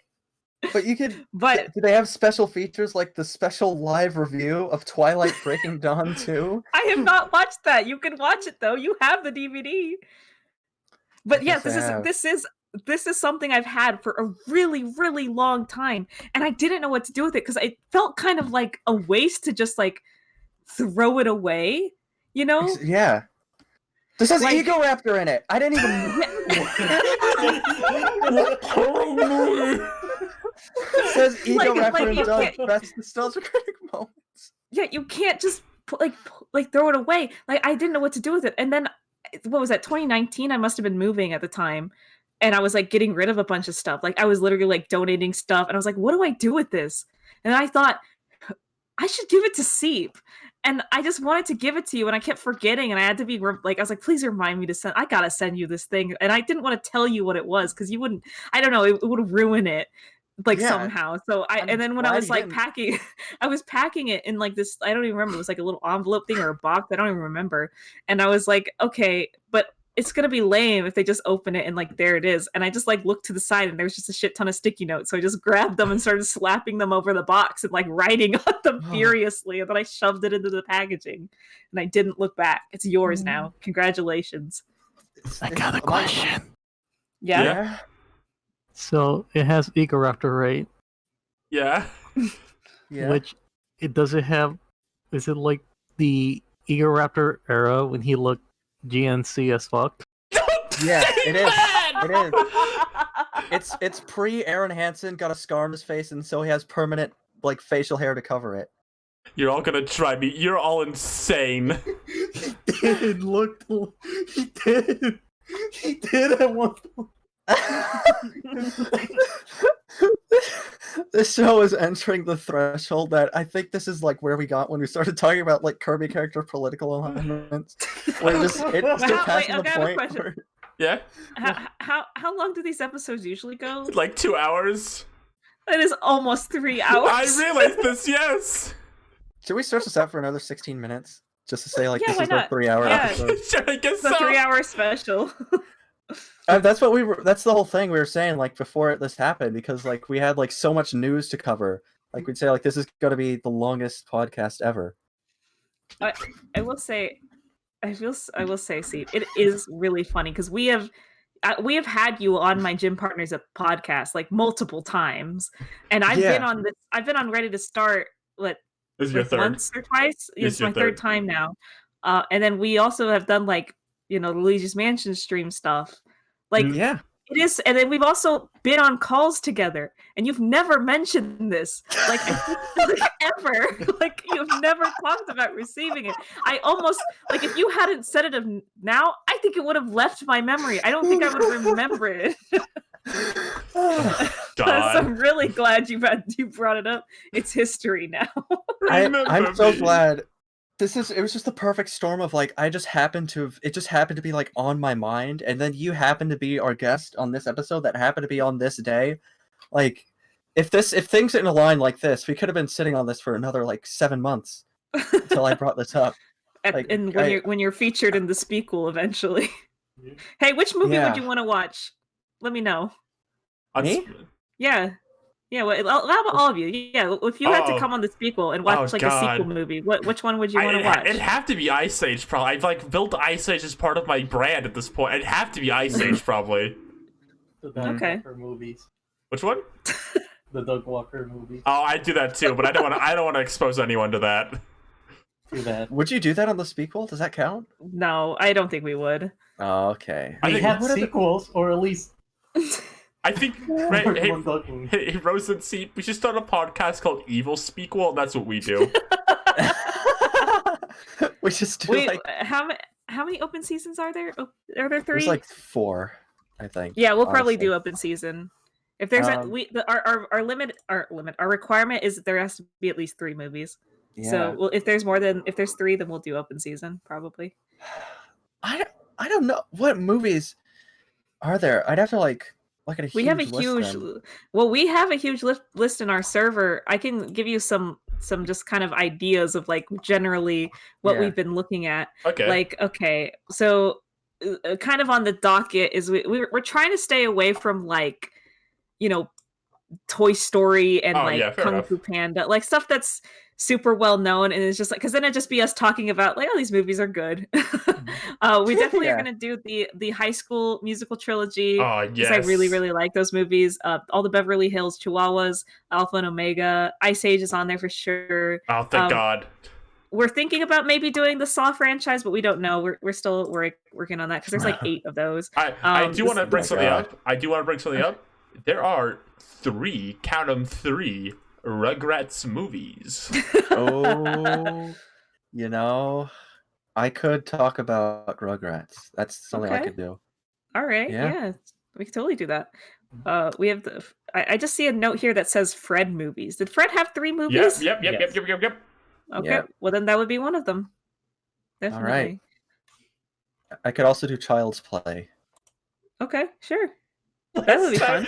Last night I had a dream that Rugrats in Paris, and it was all of Paris burning to the ground. Oh, This we is did. Platoon. Well, we had we thought about the Land Before Time movies, but I know there's that one YouTuber lady who just like reviewed them not too long ago. So if we ever did those, it'd probably not be for a while because there's like 14 of Oh those. yeah. And so that would be like our only thing we reviewed all year is to just talk about Land Before Time. Oh my God, that's true. As for the Star Wars stuff, we actually have thought about Star Wars, but that's probably going to be like a last resort kind of thing because like everybody's said stuff about Star Wars. We're more interested in talking about movies that nobody talks about. Like we're definitely doing Brave Little Toaster because nobody talks about that. That's why we did Stuart Little. That's why we did like nobody's given Alvin and the Chipmunks as nuances of a take as we are. We are diving into it. We are pulling it apart at the seams. We care too much about these movies, and that's why you should listen to our podcast. If you want to hear me go on about like the parallels between the Brave Little Toaster song "Worthless" and then the one in Brave Little Toaster Goes to Mars where it's about the balloons. I forget what that one's called, but it's like floating. I think the parallels between Worthless and Floating are like they're there and they're incredible, and I'm like really excited to talk about them. So I just get ready for that. That's going to happen. Can I reveal something? When I was in high school, when I was like on the bus, like my school sometimes, or like on the way home, one of my favorite songs to listen to was the song "Worthless" from Brave Little Toaster, and I think that explains a lot about how I was in high school. Oh my God. Was That's that a your good like song. angsty Linkin Park song? Yeah, it's "Worthless" from the Brave Little Toaster.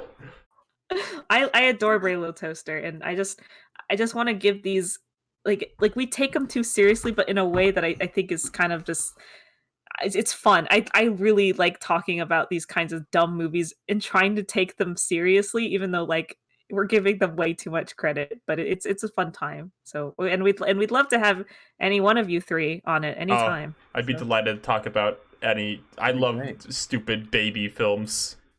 We've got to make our speak sonas. I've already considered Yeah. that. Oh yeah. Oh yeah. Maybe a little preemptive on my end, but No, I mean, you know your role in this organization. all right. But yeah, think of Among yours. Us. Okay. Well, I'm Among looking Us? forward to it. Come It'll to look life. like Among Us. Okay, that's fun. I like What that. are you like working at the facility and you have a big Among Us suit? Yeah. Okay. I'll be in my frog spaceship that's always in the starting soon screen. Yeah. Okay. All right. So Yeah. this is very important. You all know. Speakable and my streams take place in the same universe, but Ready to Start the Podcast is separate from both of them. Take notes. Yeah. Yeah, for Your those stream unaware, takes place after it takes place in the 3rd season when you go to space. yeah, when the Yeah. Speakable cast launches off into space away from the Yeah. evil organization, or I would say the Dome questionable Project. the Dome Project.